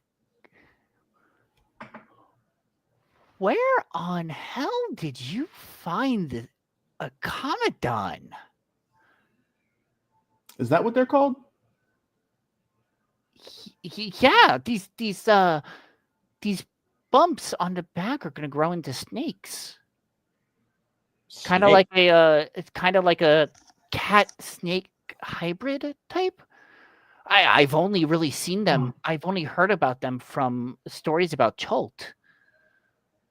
Well, I've been working with him, training him. He knows a couple tricks. Oh, it's cute. Well, any animal can be domesticated, so I'm sure this one is going to be very helpful to your team. But thanks for the advice. If we find any cats, we can make sure to offer him. They don't eat them, do they? No, but there's still this whole thing in the air about babies. I'm not sure exactly how that works, but for sure cats. Yeah. Well, yeah. Although, They like weapons too. okay. Oh, maybe Fohammer can supply some as well. Um, I'll see if we can find some kitties to maybe give, but unfortunately, a lot of the wildlife likes to tend to stay away from Triboar unless they're farm animals and kind of just kept here. Yeah, that's more of like a longer term plan. Mm. But I was just giving you a heads up on that, like in case you're wanting to do something that's like not too crazy difficult, but you can see a return on. Yeah. That works. Yeah, definitely. We can definitely take a look at that. In the meantime, if we come across anything, we'll definitely let you know. Okay. Thank you. Yeah. Thank you for so much for your purchase, and hopefully I'll see you later. Absolutely. Awesome. Cool. Where are y'all going to be off to next then as you exit the store back into the square? As we're walking out, Tate's going to look at Nero. Dude, we're just making friends everywhere. I'm not used to this. Thanks to I was your trying giant- not to like bring up the fact that you have like 10 daggers when he's like, I'm good with a dagger. And like, oh yeah, he has like 10 of them. So, but hey, man. Hey, No. I think we were doing him a favor telling him about the cats. We don't. Yeah, He I doesn't think need to it's- worry about what I have. You get the idea from how he was talking about it is that he's a rogue. So, specifically more so in terms of the monster manual, he's a spy in terms of stat block. So, cool. He might Okay. be a little helpful, like on something small, but I feel like there might be a little toe stepping. Yeah. And plus, like, if we take him on a mission with us, we just give him all the credit in front of his wife. Yeah, Just like talk him up, you know. and obviously we'll share a little bit of the loot with him. Well, obviously, yeah. But I was 100% serious about making him sign a waiver. Oh, absolutely, yeah. Like We it's can't dangerous as guarantee hell out anyone's there. safety. Absolutely. Especially with our group. I mean, there's been a couple times where I didn't know if all of us were going to make it back. Lordy, lordy, lordy. All right. So, where are y'all off to next?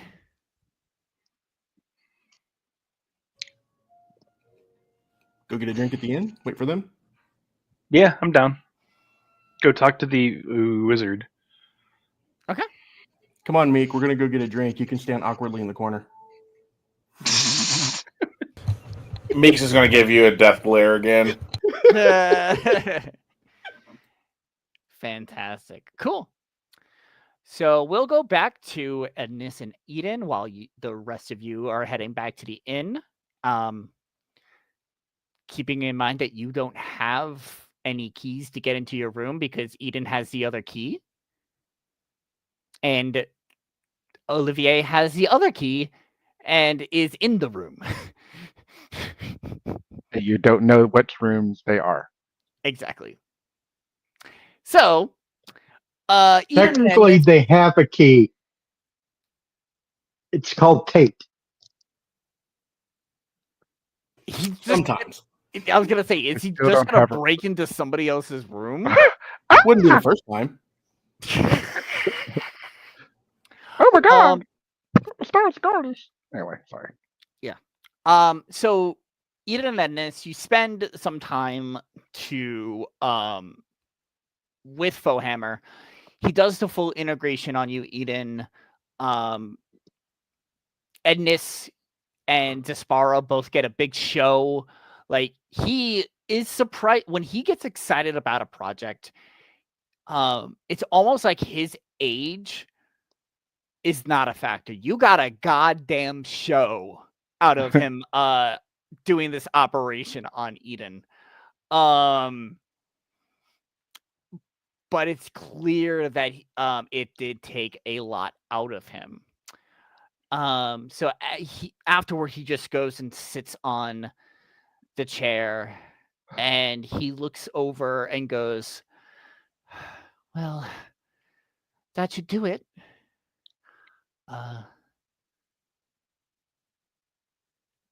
Anything else I can help you with?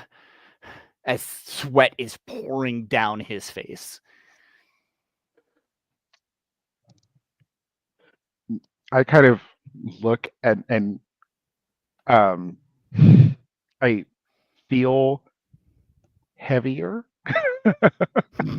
Clearly, I kind of adjust my body.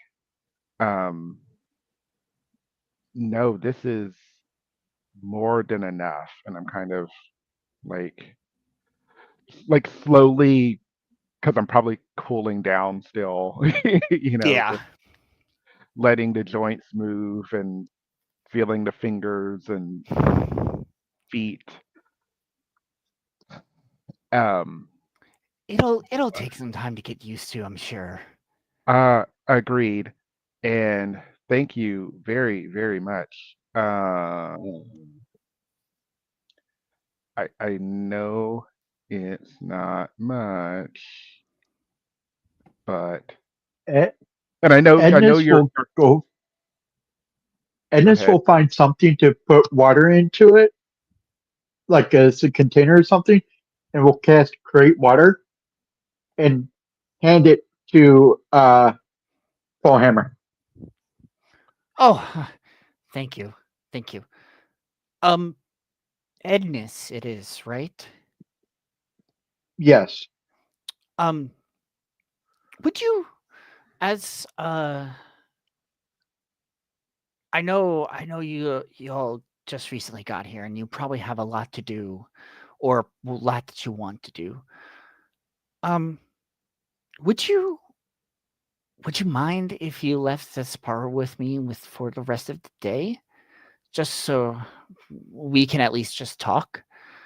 I would love to get her perspective on things and would love to talk to her more. And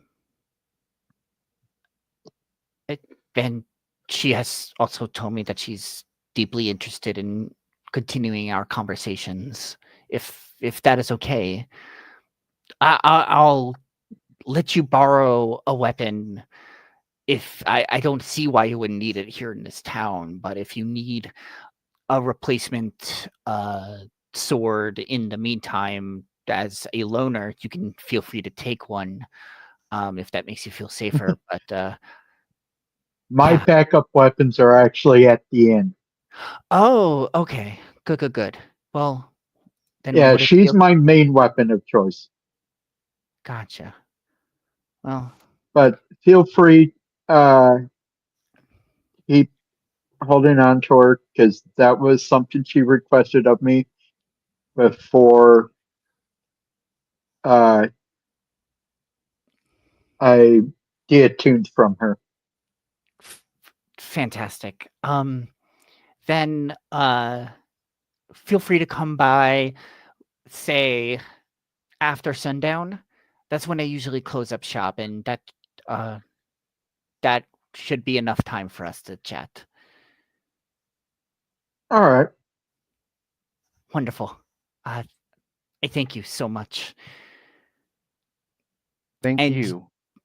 you see as he sits down, picks up Zaspara, goes over to his table and sets him down, and is like just like sits there at his table and is like just staring at the sword in silence because obviously it's telepathic, and out of nowhere, like he just goes.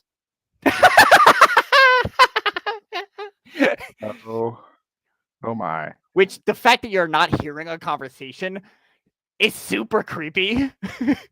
I think we should leave. I will tell him we will be back with the rest of the money. Sure, yes. Okay. He is zoned in on this. Cool. Where are y'all headed to next? I think we're going to head back to the inn. Cool. So as you are as you begin to walk back to the inn, you just down the road, up on a small hill, you do see at passing by a mansion, still a mansion that has seen better days. Kind of similar in terms of probably not as grandiose, but definitely in terms of wear and tear as the manor that you saw in Locksaddle. You see that there is a plaque on a knocked over pillar with the name, and I hope I can pronounce this correctly, Huth Kolstag. I'll post that in chat. To which you can assume that this was his manor. But it is crumbled down, so you're just passing by it. But eventually, you make your way back to the North Shield House, where the inn is. Tate, Nero, and Meek, I need the three of you to make a perception check real quick. Okay. Oh, nothing.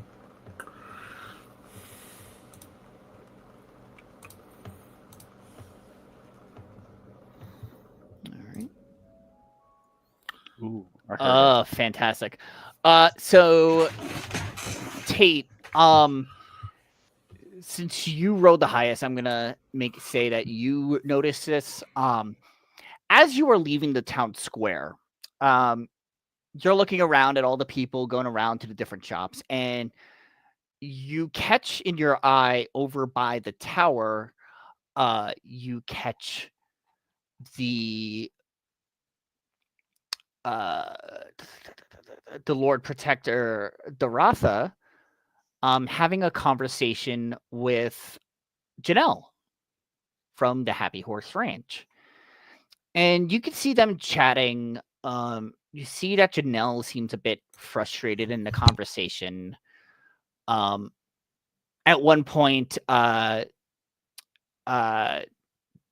does see you and just gives you a wave and goes back to talking to Janelle as you are walking past.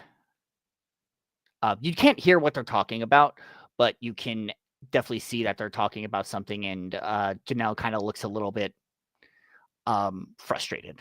But you head your way to the inn.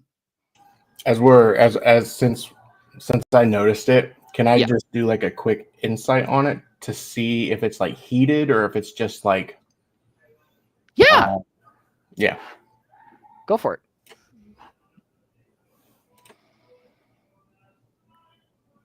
Ooh, 21. Ooh, yeah. So with the knowledge that you have and the conversation, the way the conversation looks to be going,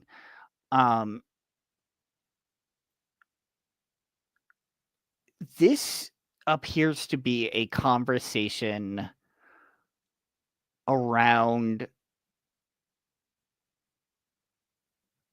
the ranch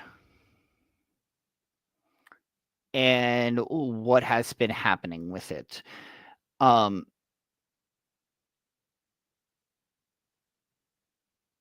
You can feel that this frustration coming from Janelle has been festering for a long time with no solution, and she is just tired and wants whatever is happening to end. You can also see from Doratha that she's sympathetic. She is very sympathetic. But it's kind of it can kind of end up being one of those situations of protecting one versus protecting all. And she's doing her job to protect the entire city.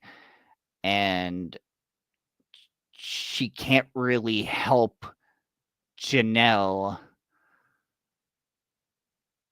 without sacrificing that. That's kind of what you're gleaning there. So as we're walking by, I'll nonchalantly, this might go really bad, cast message on her. Okay. And tell her like, hey, this is Tate. It looks like you might need some help. If you want to talk, come see us at the inn. Okay. You get a message back. He goes,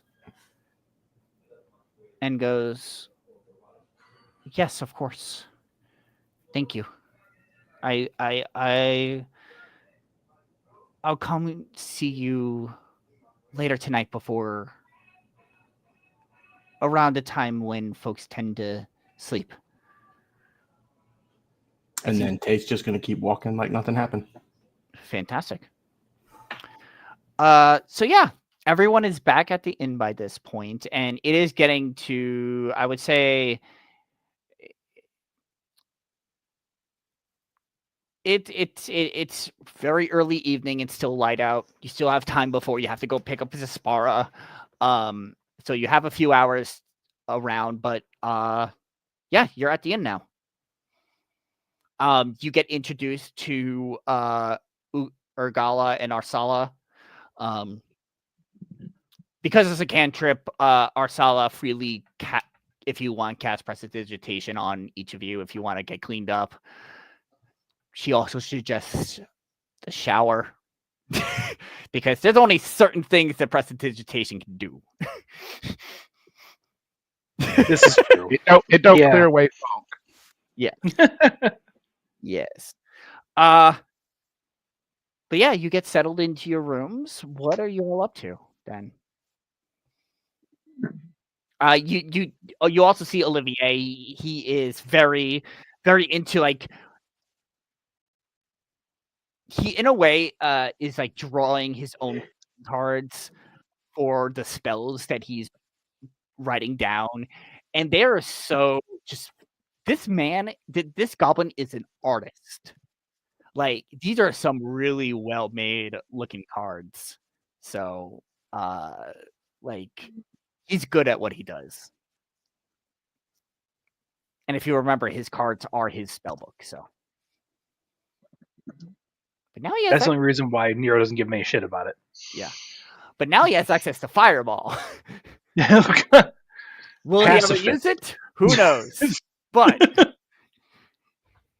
he also has access to Fly.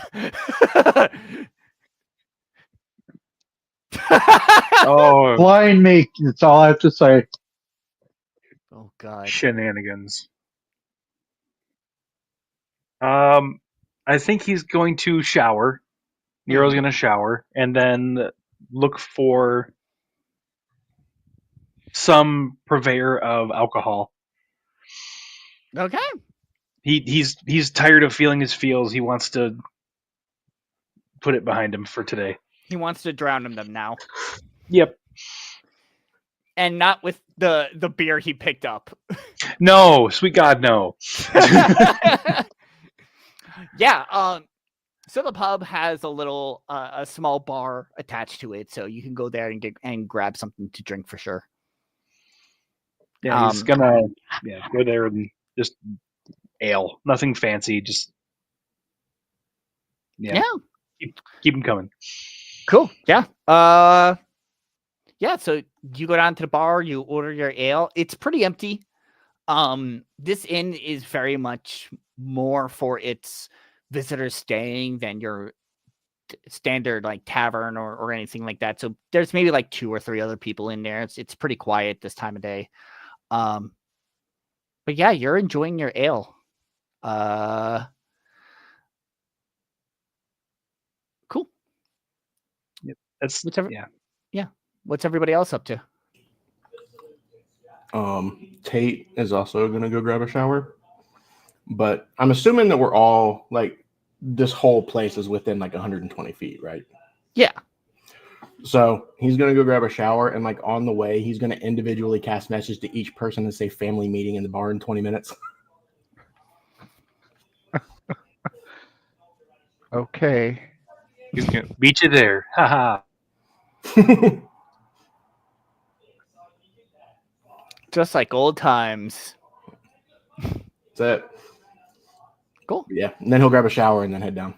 Cool. And this replies with family meeting. What family? Oh. Just get your ass to the bar.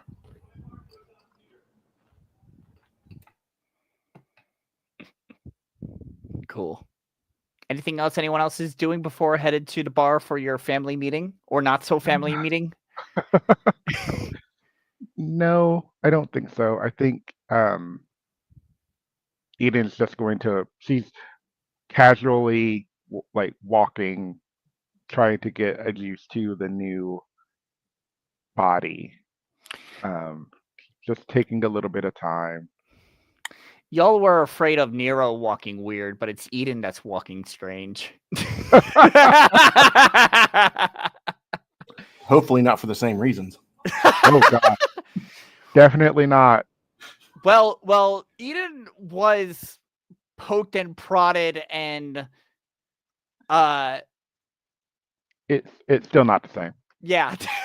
I'm trying to think of what to say without while keeping mean, it I guess- POS.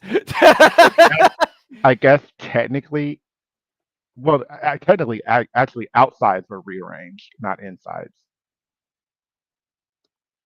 Possibly, there probably may have been some internal rearranging as well to get things all connected back up. Yeah. So cool. Awesome. For optimal efficiency. There you Yes. go. Cool. Well, you all make your way to the bar. You find a table large enough for you all. Nero's already a couple pints in, Oh boy. and I'll leave it to you. Okay. Tate, you summoned us. Yeah, as we were walking back to the inn, I came across the Lord Protector and Janelle having a bit of a heated discussion out by the tower.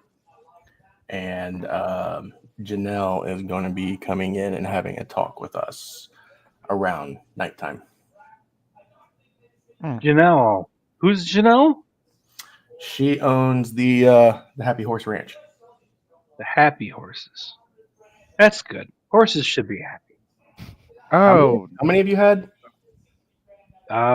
Turns around. He's like, 1, 2, 5. oh my. Make a Um, constitution check for me, Nero. I didn't realize it was gonna be that much yet. Oh yeah, he's going hard.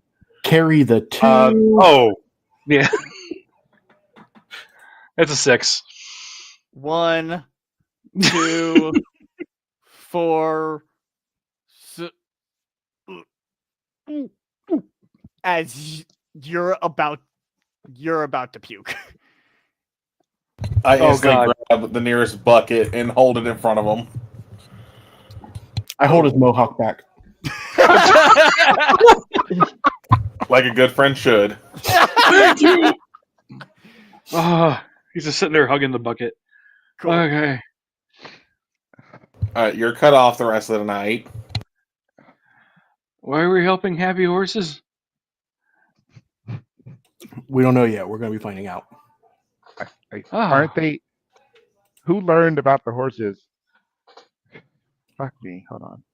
Who learned about the horses? I think it was you and Yes, yeah, you and Ah. Edness learned about the horses. that's right. So So we learned earlier that the horses are being fed to the mountain dwarfs. Mountain giants. Mountain Giant. giants. Same thing. Maybe Eden? No, I don't- mountain. Not really. Is Eden drunk? No, That's mountain our proxy. dwarfs are much smaller and don't eat as much as mountain giants.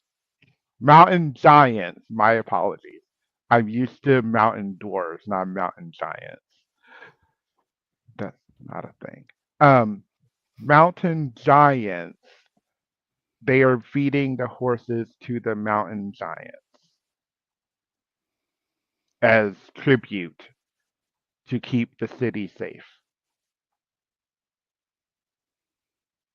And given that we've seen Janelle in a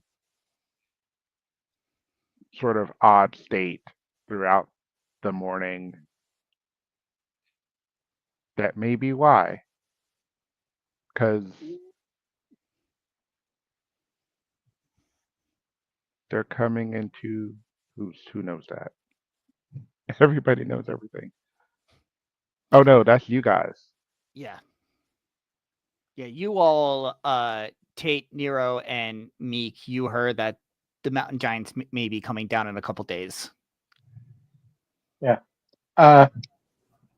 Edness will pat Nero on the back and will lay on hands 5 points to get rid of the poison from the booze. You have got Nero, you have gone from drunk to tipsy. Though he's not throwing up anymore, he does look disappointed.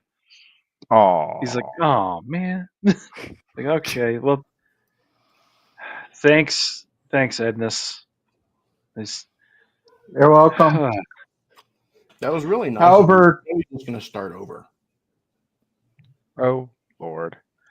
Another round, please. No. I Mac Nero. No. just say both. I was gonna slap him too. Oh. So that's 2 Gibbs slaps. Pull out the spray bottle. Like, Is it just me? however, Or does Eden hit harder now for some reason? Oh, Oh. Yes. at You were sundown, probably- I do need to go to the forge again. Understood. Yeah, we also will probably at some point need to go back to pay for this, and like kind of like you'll see like the plate integrated into Eden's form. Speaking of buying things, I'm gonna pull out 4 potions and hand one to each of them, just in case. The 4 greater healing potions, right? Yeah. Okay. I still, other I still potion. have the files of love or filters of love. Nice. Yeah. So everybody has a greater healing potion. Awesome.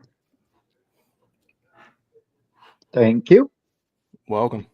Use it wisely. Reesh. More than likely, one of y'all will be using either mine or Eden's on one of us to get us back up That's fair. in a pinch. Oh, I have more. We're good. Oh. So it's okay. Ah. Well, excellent. Well, I got a good deal. He's a very, very smooth talker. It's like Um, he's good at charisma. Who'd have thought?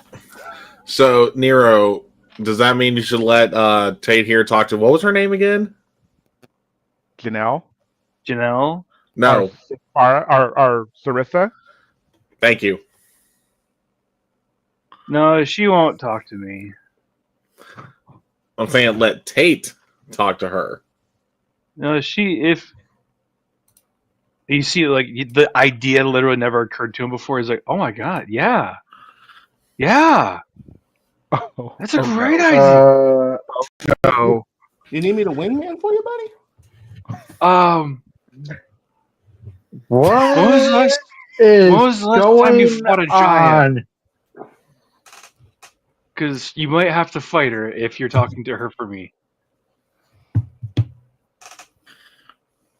How did we get What from did you fucking to do?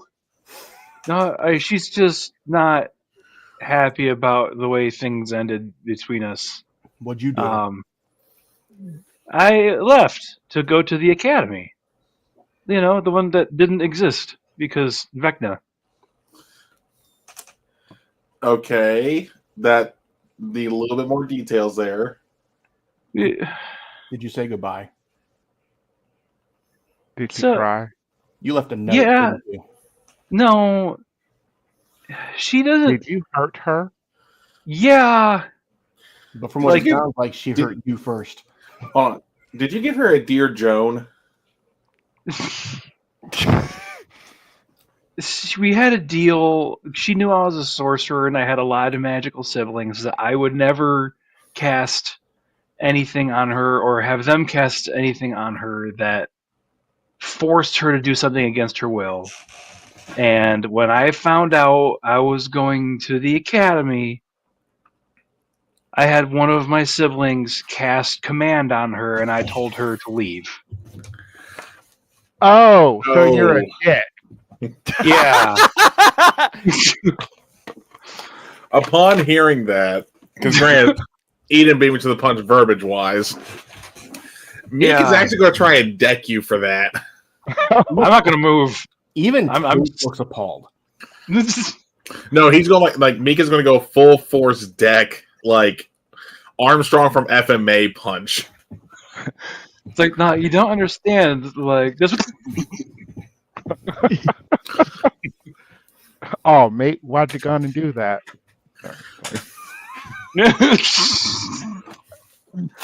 Cut to me. Whereas you, shortly after Meek does that, the most shocking thing occurs, and you see Agnes just bitch slap him. Because how a woman would respond to a man being stupid towards another woman. See, no, she wouldn't take. She wouldn't. I told her I had to. Oh God. She wouldn't take no for an answer, and she, I knew that me being in her life was just gonna screw her up. So there you go. Um,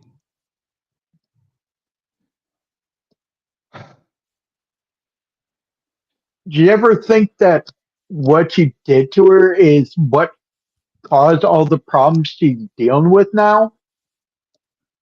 I'm pretty sure Vecna caused all those problems. Yeah, but still, I did make it better. Like I definitely no, did make it better, yeah. and I'm You trying to make it right. it potentially what was happening with Vecna just gave her something to take out her anger on. But also See? remember that the manipulation caused her to kill her own sisters too. Oh, Yeah. So she might have Okay. some other trauma besides a shitty ex right now. It's probably the least of her trauma. So to add the insult to injury, while he's getting smacked, Tate is going to reach in his bag and pull out his bell.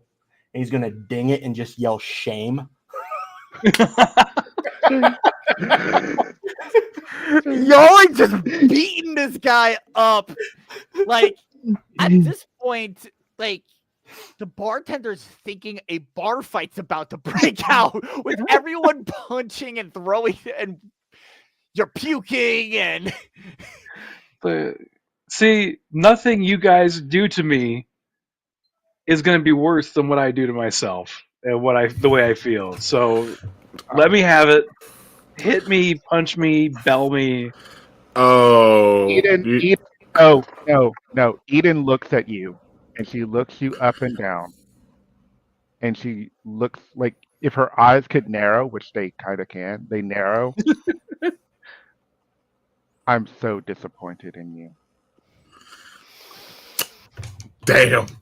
As you said that, like anyone who saw Meek was he had his fist raised and he had Searing Smite ready to go with that punch. And then as soon as he said that, he's like, nope, that's enough smoke there. And she like she looks at okay. And As soon as you hear I'm disappointed, ding ding, shame. Yeah, the Septon. huh. So there it is. This is my big regret. You guys know now. So I'm going to go for another round. Excuse No, me. you're No. not. Turns around. Grab him. Oh no, I was gonna say, as you hold him, I'm going to cast sleep on me or on Nero. go ahead and roll it. So I'm gonna hit cast. Then I gotta do 5d8. Would he roll anything against it? No. Well, how many hit points do you have? 50. 50. So he needs to roll. I would have to upcast it then. Yeah, the only way he'll be able to is to upcast it. Okay. Yeah, so we'll do the upcast. It'll be 78. Okay. And so yeah, he mark needs off the to correct roll a spell 50 slot. to cause you to fall asleep. Okay, Yeah. I just need an. Oh, almost. You feel the magic overwhelming you, and you're just like, oh, like you clearly know where that was from, though, too. Oh yeah, I wasn't hiding it. Yeah. I'm not a subtle caster. So, because of my Fey ancestry, magic can't put me to That's sleep. right. That's right. That's right. Mother. That's right. It doesn't It's like, even work on him. He feels it, but he's like, that was a nice try. But he kind of points at his ears. It's like, that was a nice try. Okay, It's look. okay. It's okay. Let him stay awake in his shame. Well, the sleep was to stop him from drinking. He's not going He already to has a cup in his hand. When Eden says shame, you just hear ding ding. Awesome. I Well, will. Ednus will walk over to the barkeep and explain the situation. All right. Yeah, he understands, and he's like, okay, and he's not gonna. Actually, Edness, make a perception check. Okay. Just a moment.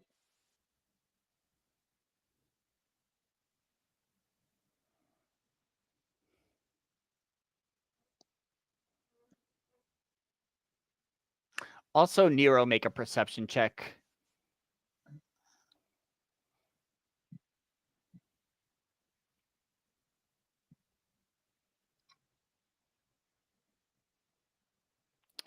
Yeah.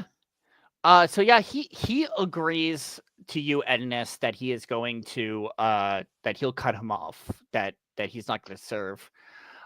Nero, you hear this, and as you look over, you see the bartender wink at you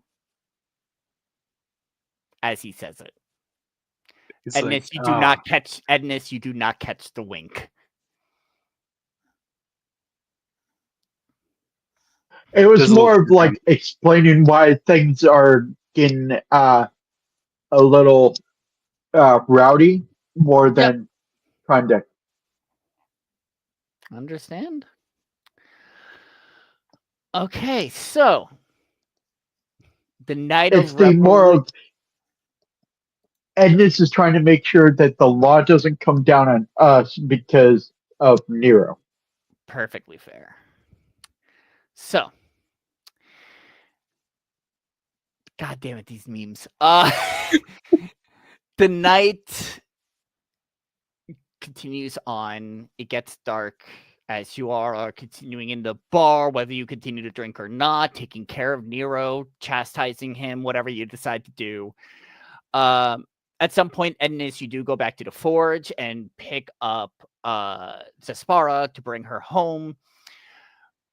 On the way home, Zespara explains to you that she's learned something because she explains to you that what her I think at the beginning I told you about this is one of the biggest things that she's been looking for is a ring of telekinesis to be forged into her blade so that she can forge again using telekinesis. And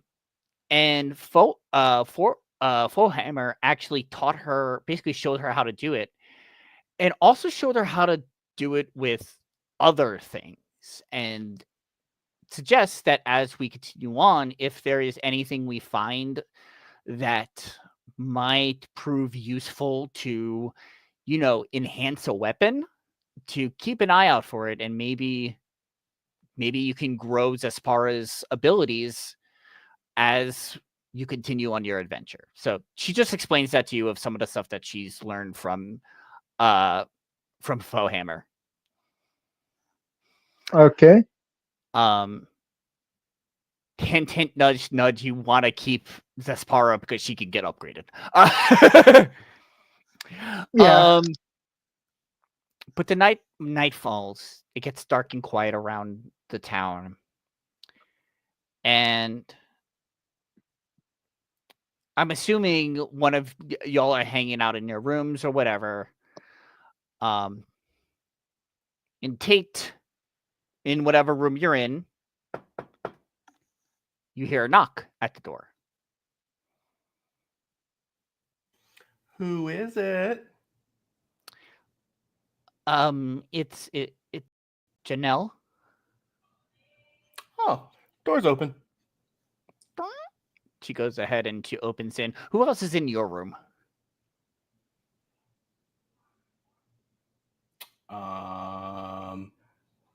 The only one that I could assume would be Nero. I think him and I would probably be in the same room. I don't know about anybody else. Probably one of the two that doesn't need to sleep. Eden, you're muted. That part, hi, buttons. I said Eden will be in that room. Cool. Yeah. Yeah. Yeah. Cool. Yeah. Because do you have friends? It's okay. They can keep a secret. Okay. Yeah. Well, thank you for calling out to me, I guess.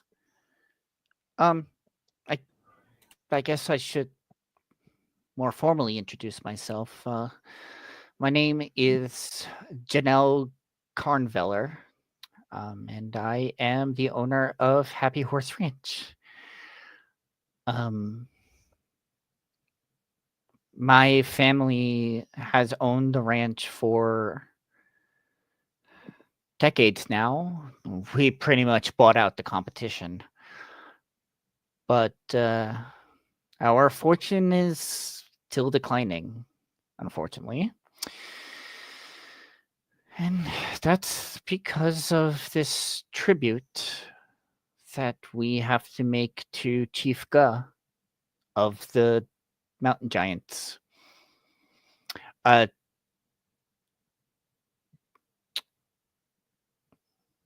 the city does compensate us for the horses we have to give up to them, but I and you see as she's thinking on this, tears begin to well up and she appears frustrated.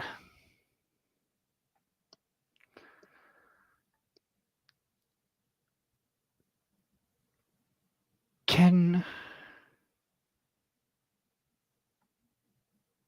I ask you for some help one of these evenings?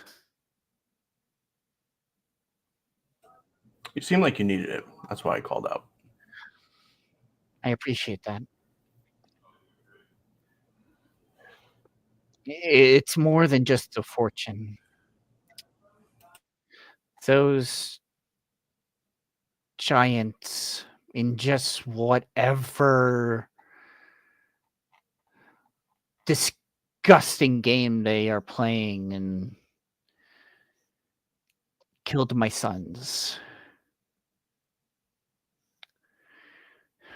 And now they are bleeding our city dry with their demands for tribute. Those gluttonous fiends always trying to take every little bit from us. A band of giants should be arriving any day now for their bi-monthly tribute. I'm done.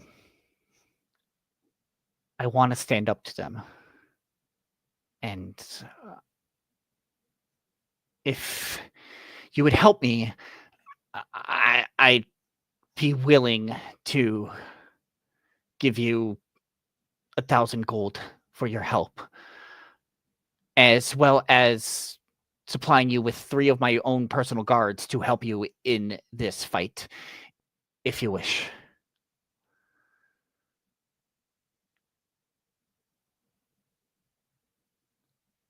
Side note, we have a wagon, don't we? No. We don't? Okay, I couldn't remember.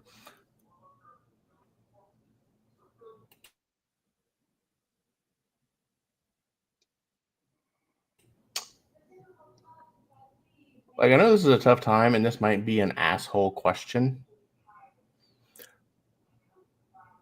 But would you be able to throw in a couple horses?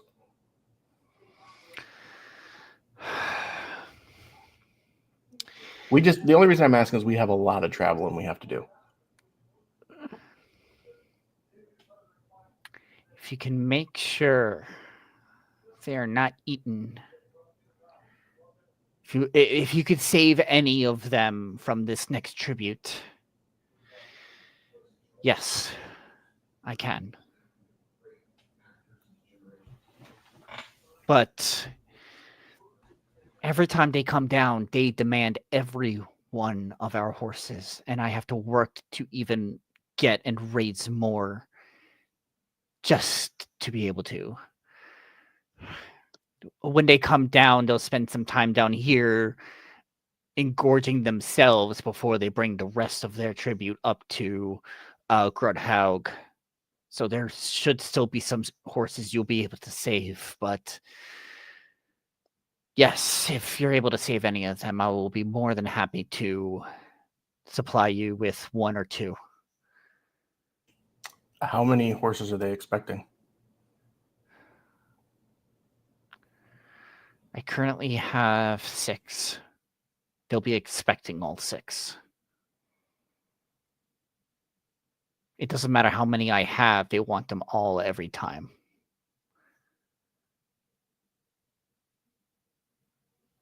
Do they keep track of how many you have, or do they just trust you on that? They Kind of like they walk into the ranch and grab them.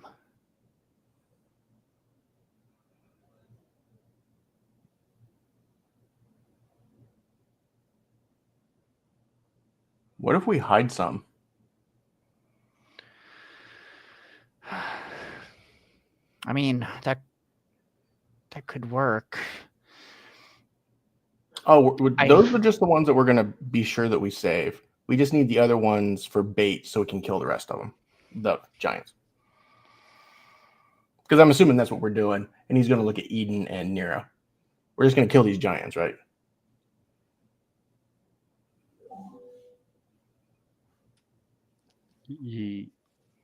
Yeah. I love hesitation. I love argument. love Eden, like I feel like Eden has like Nero's head on their lap, just like because he is wasted, just like compressing, what have you, but is listening to what's going on, obviously, and it's just like, yes, Yeah. yes, So here's what we'll do. You hide all but 2. And we'll handle the rest.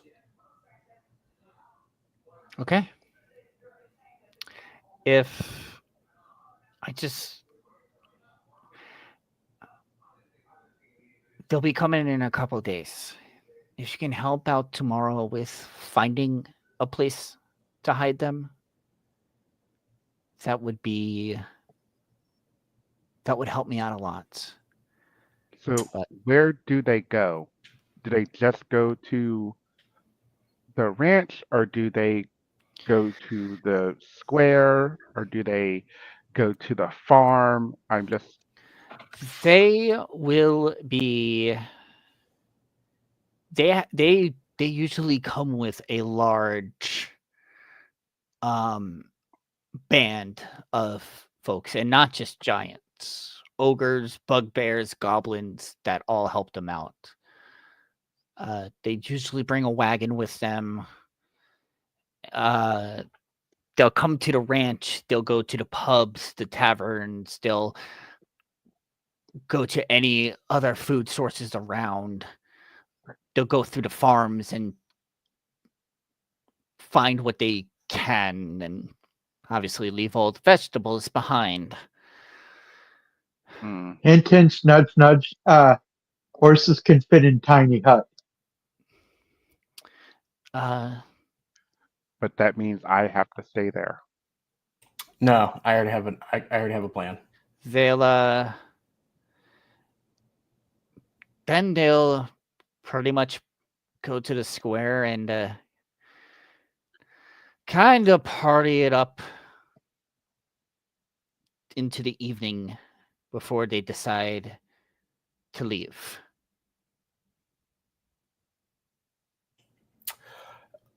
Eden, Yes, I know you don't use it, but do you have a water skin? I bet I do. Hold on. Inventory.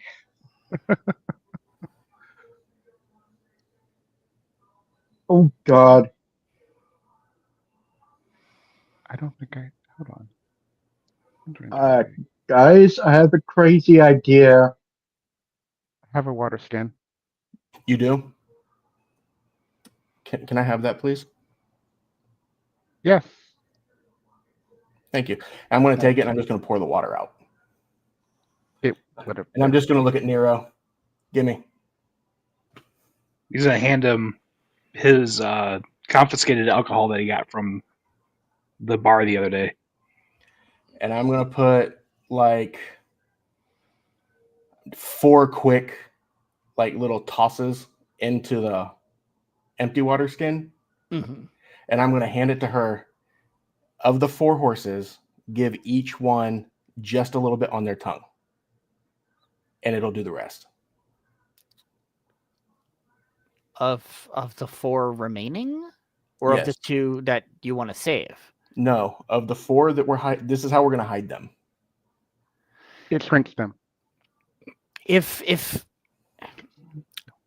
Don't let her be surprised by that. I don't think anyone wants to be Here. surprised by suddenly shrinking horses. I'm gonna show you. Nero, No, open your mouth. no, I get it, I get it, I get it. I can get what you're gonna say, but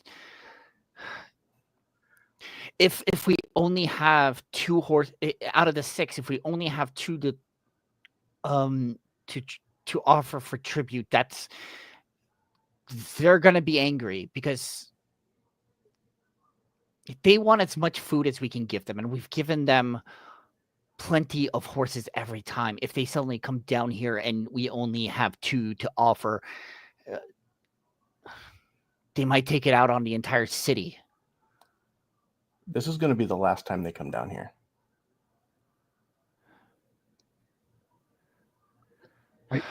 Yeah.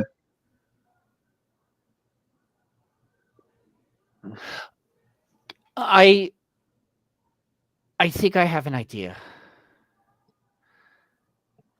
They, besides just food, they love to drink. They don't eat all of the food. There's a lot of giants that they need to feed up there. I'm sure. I don't remember if they actually eat any of the horses before they leave. But why don't we camp out in the square at night? Let them grab whatever they want for food. And let them get drunk. As he looks at you, Nero, seeing how you are, and goes, and that'll make them easy prey.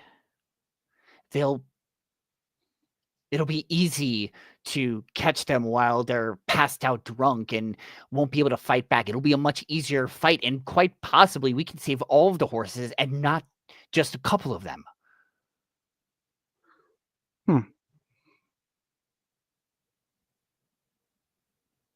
They drink a lot. But can you guarantee that they'll drink before they eat? They do every time. Okay. Like So- have you ever seen a halfling bard in a tavern after 7 pints? That's this one.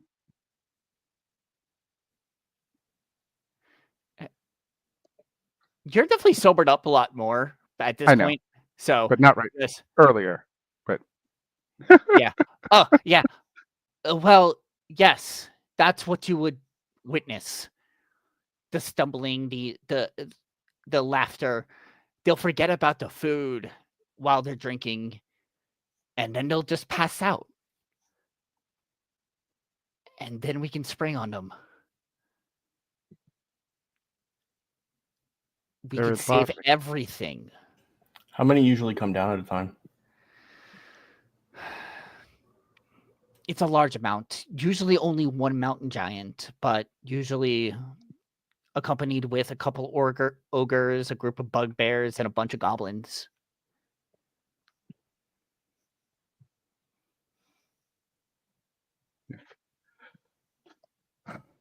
Light a work. giant will be Like, difficult. Not really. When it's angry and not drunk. Again, not really. Why do you say that? We have a friendly giant. I understand we have a friendly giant, but they have a angry giant and orcs and ogres. I'm not saying it's not impossible. I'm just saying the plan is solid in that if they are inebriated, that is going to be easier And than potentially we know a angering. couple of. Oh wait, I'm not even in the room. Never mind. Yeah, that's right. You're not in the room. I just figured you've been yelling through the wall. Hey,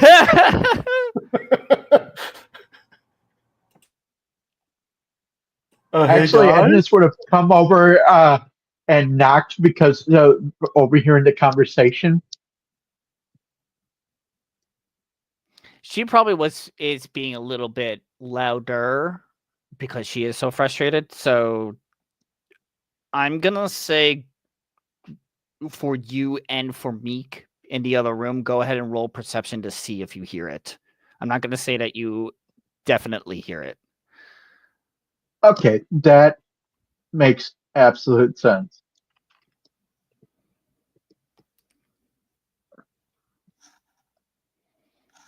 Because remember, you're not like right next door to them. You're like across the hall from them.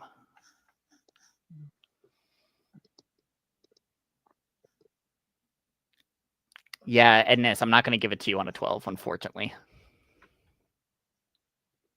Okay. Sorry. Tattlecast message. To bring them over? Yeah, family meeting in the cool room. Cool. So, Edness and Meek, you're probably in the room too.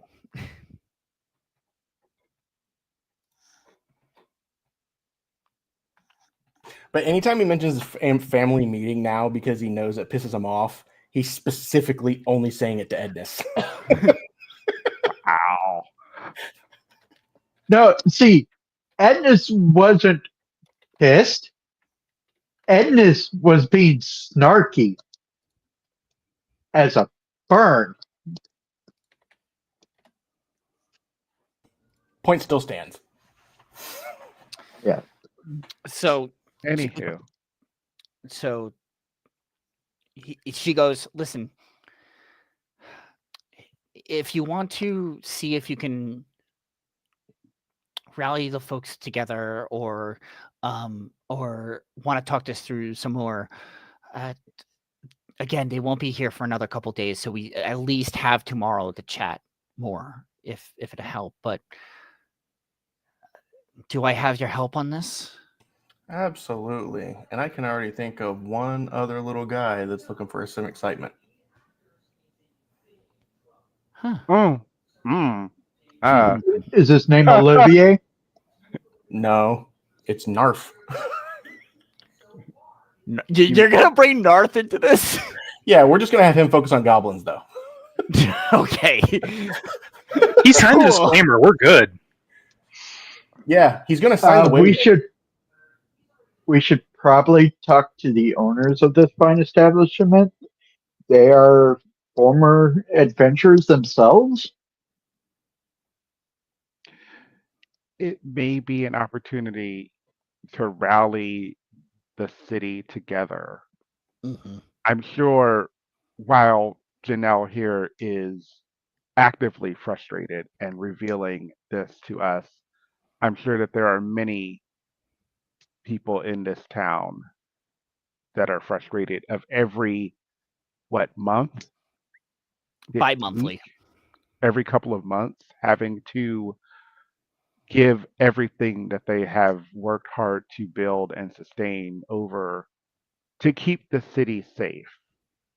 I can understand the desire to keep everyone safe, but the cost is rising. That's never okay. You know what? I'm putting this all together. That totally makes sense why that scroll was so expensive. I get it. It's all coming together. And if who knows, maybe you can be the one to convince Doratha to help as well. Mm. She cares a That lot would about the city, and she's worried if we were to attack back, something would happen. But That may I be. just can't hold out much longer.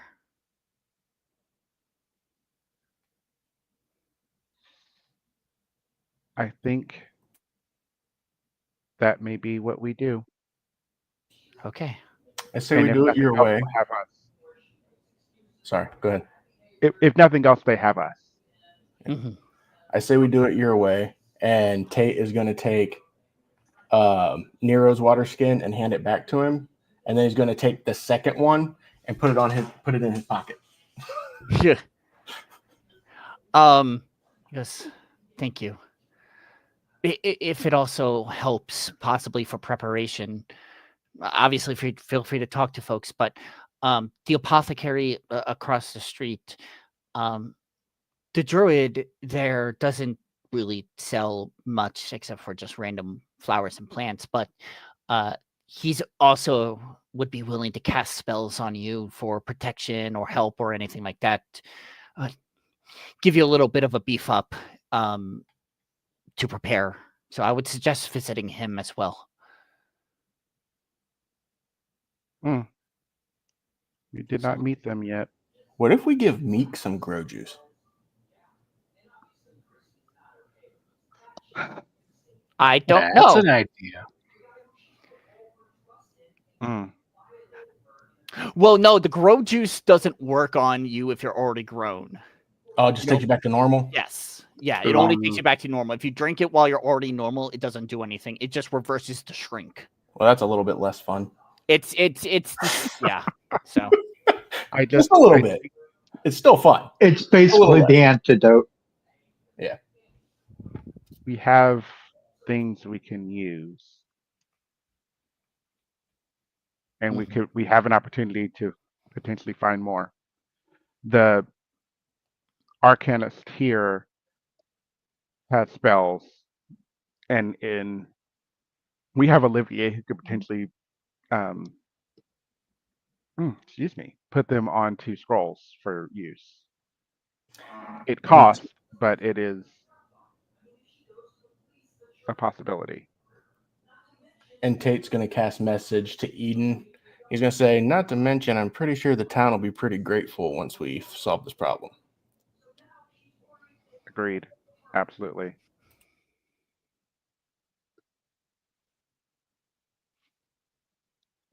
So we are doing this, and we will come up with a plan. Whatever that plan shall be, we will implement Find it out. accordingly. Maybe. At a little bit after dawn, we plan. okay. We got to sleep in a little bit. No, that's Maybe fine. a little bit after dawn. We have pretty much all day tomorrow to work out a plan and to see what support we can get, supplies, spells, whatever we need to.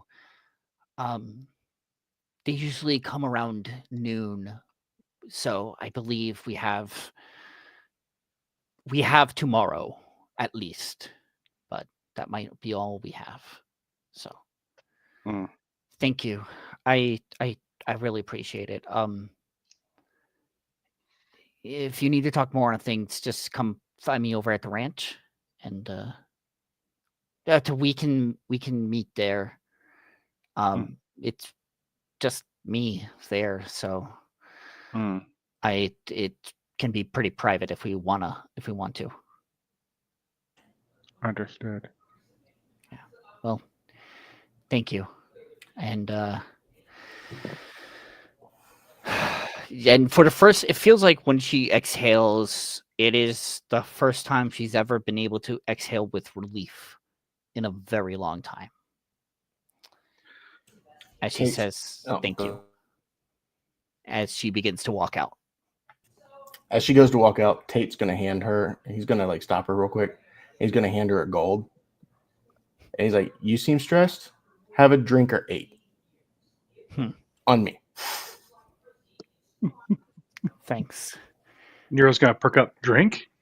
No. You sit your ass down. And on that, we fade to black and end tonight's session. Drink, blackout. I also find it funny that you're offering a gold piece for a drink to the person that offered you 1,000 gold to kill these people. He's just trying to be nice. I know. He knows the money doesn't matter. Yeah. But yeah, that's gonna wrap up tonight. Now we know what's really going on in Triboar, and we'll see how y'all deal with the what's coming soon. But still plenty to explore in Triboar. As you've heard, you have a few other places that you haven't explored yet or can check out. But that will wrap it up for us tonight. Thank you all so much for joining us. Let's go around real quick one last time to reintroduce ourselves. Name who you played tonight, where we can find you, and how well do you think this plan is going to go? We'll get started with Nick. Oh crap! Hey everybody, I'm Nick. I played Nero Aspengard, the half-elf storm sorcery sorcerer, also the absolute tool. You can find me at Professor Hexagon on most socials. Especially, I've been on Blue Sky and TikTok a lot, so if you want to interact with a lot of stuff I'm posting, see it there. You can find me here every other Thursday. You can find me every other Monday. I think the next one's going to be not next Monday, but the following, so the 14th. Origins of Orlea on this channel, where I play Varric Wolfspear Vagari, the Goliath Barbarian. You can also find me every other Friday, including tomorrow, on Kellen's channel, where I play Viggo Sigmundsson, the Viking scientist for our Stargate campaign, which is a lot of fun. You know what? Nothing ventured, nothing gained. I'm going to say I'm like 10 out of 10 this is going to work. Nero's absolutely like, yeah, no doubt. It's going to happen. Hell yeah. Oh, this is going to be fun. Fantastic. All right. Next up, Slayer. Hi everybody, I am Old Worm Slayer and I was playing Edness tonight, and you will be able to find me this coming Monday with Riku and uh, Kellen for Run Riders of Arya. We miss you, Goose. I miss playing with you guys. They keep putting me in danger. And you will find me here in 2 weeks for Reign of Vecna.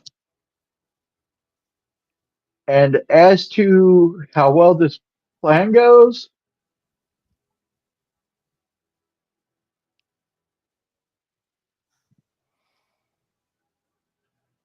I'm going to go 8 out of 10 because the dice gods sometimes fuck us over. Yeah, fair. That's fair. All right. Damon. Hello, everyone. It's Damon. I played Eden, your Warforged Twilight Domain cleric who just got beefier with a 21 AC. Oh, lordy. Yeah. You can find me online as DMAGamer79 on TikTok and Blue Sky. Those are the easiest ways. You can see me here on Thursdays. On Tuesdays, I am doing Golden Feathers of Tang over on the Vibe Tribe Productions. And for now, we're taking a little bit of a hiatus, but our Gaia Chronicles game that me and Riku were in, taking a little hiatus until June, but that happens. Life happens. Things are happening. So yeah. Yay.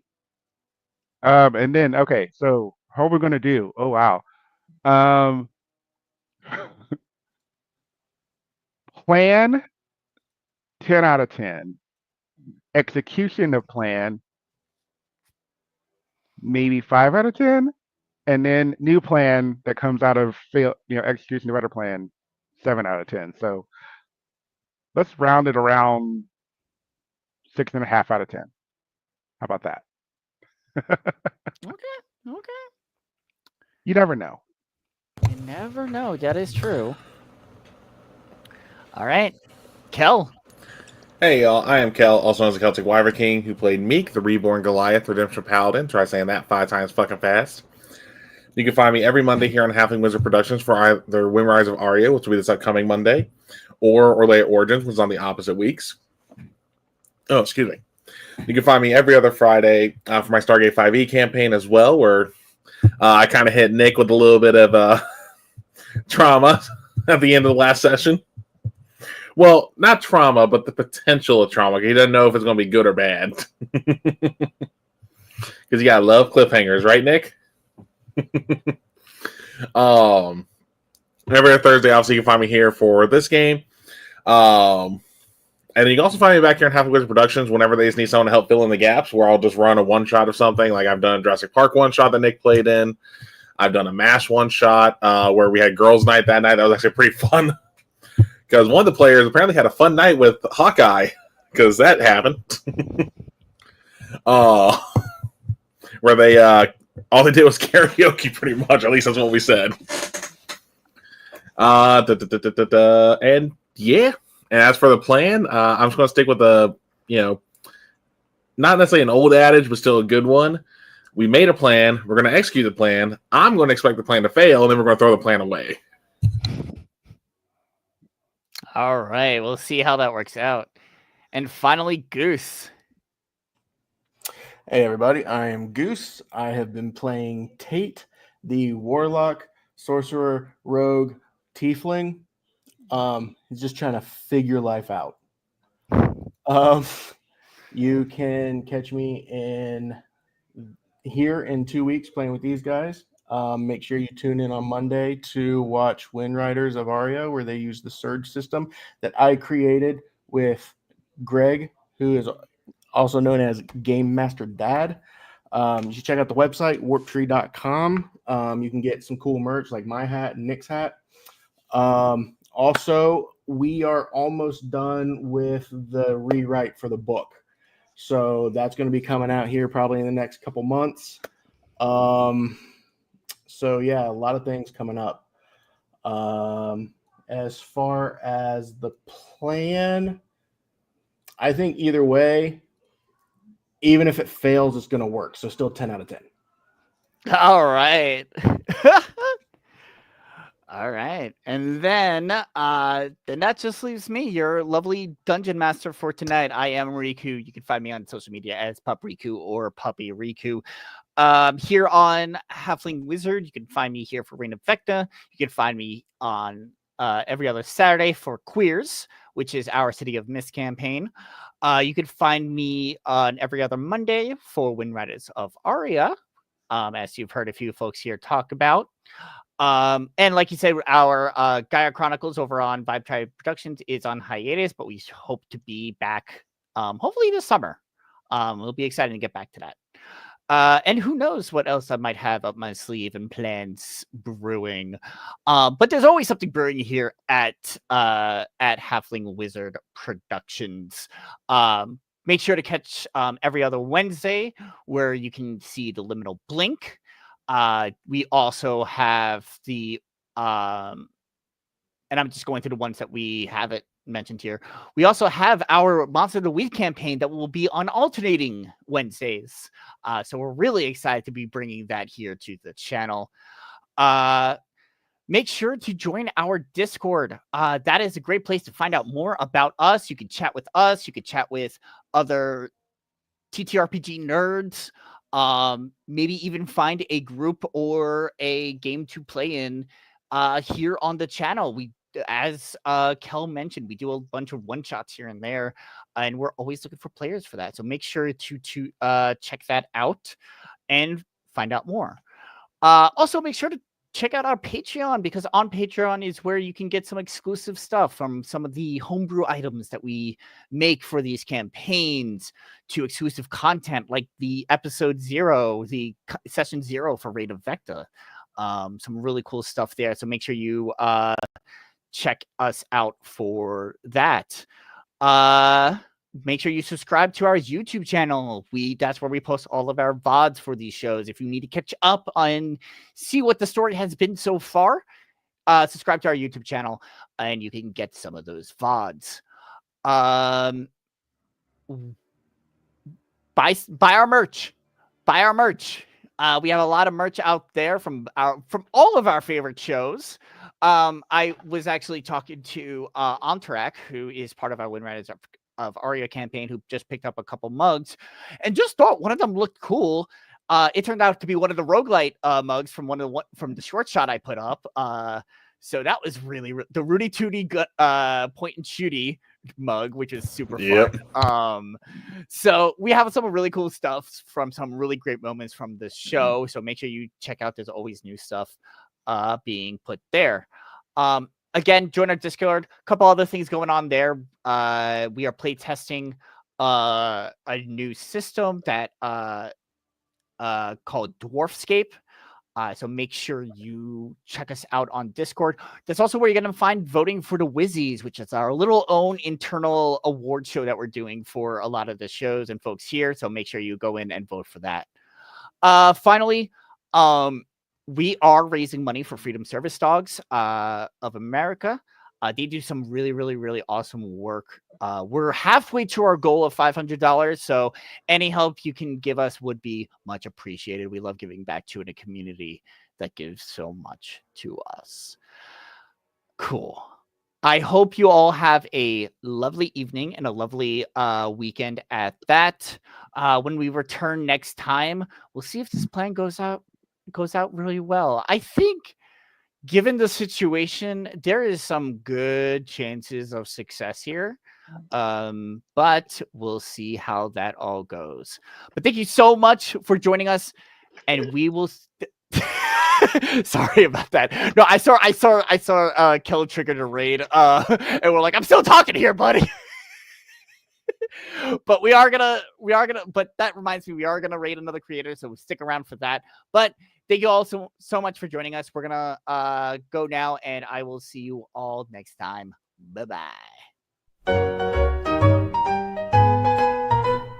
Tiny robes he's wearing so fine, in the tavern sipping on wine, knows the secrets of the old halfling wizard never told.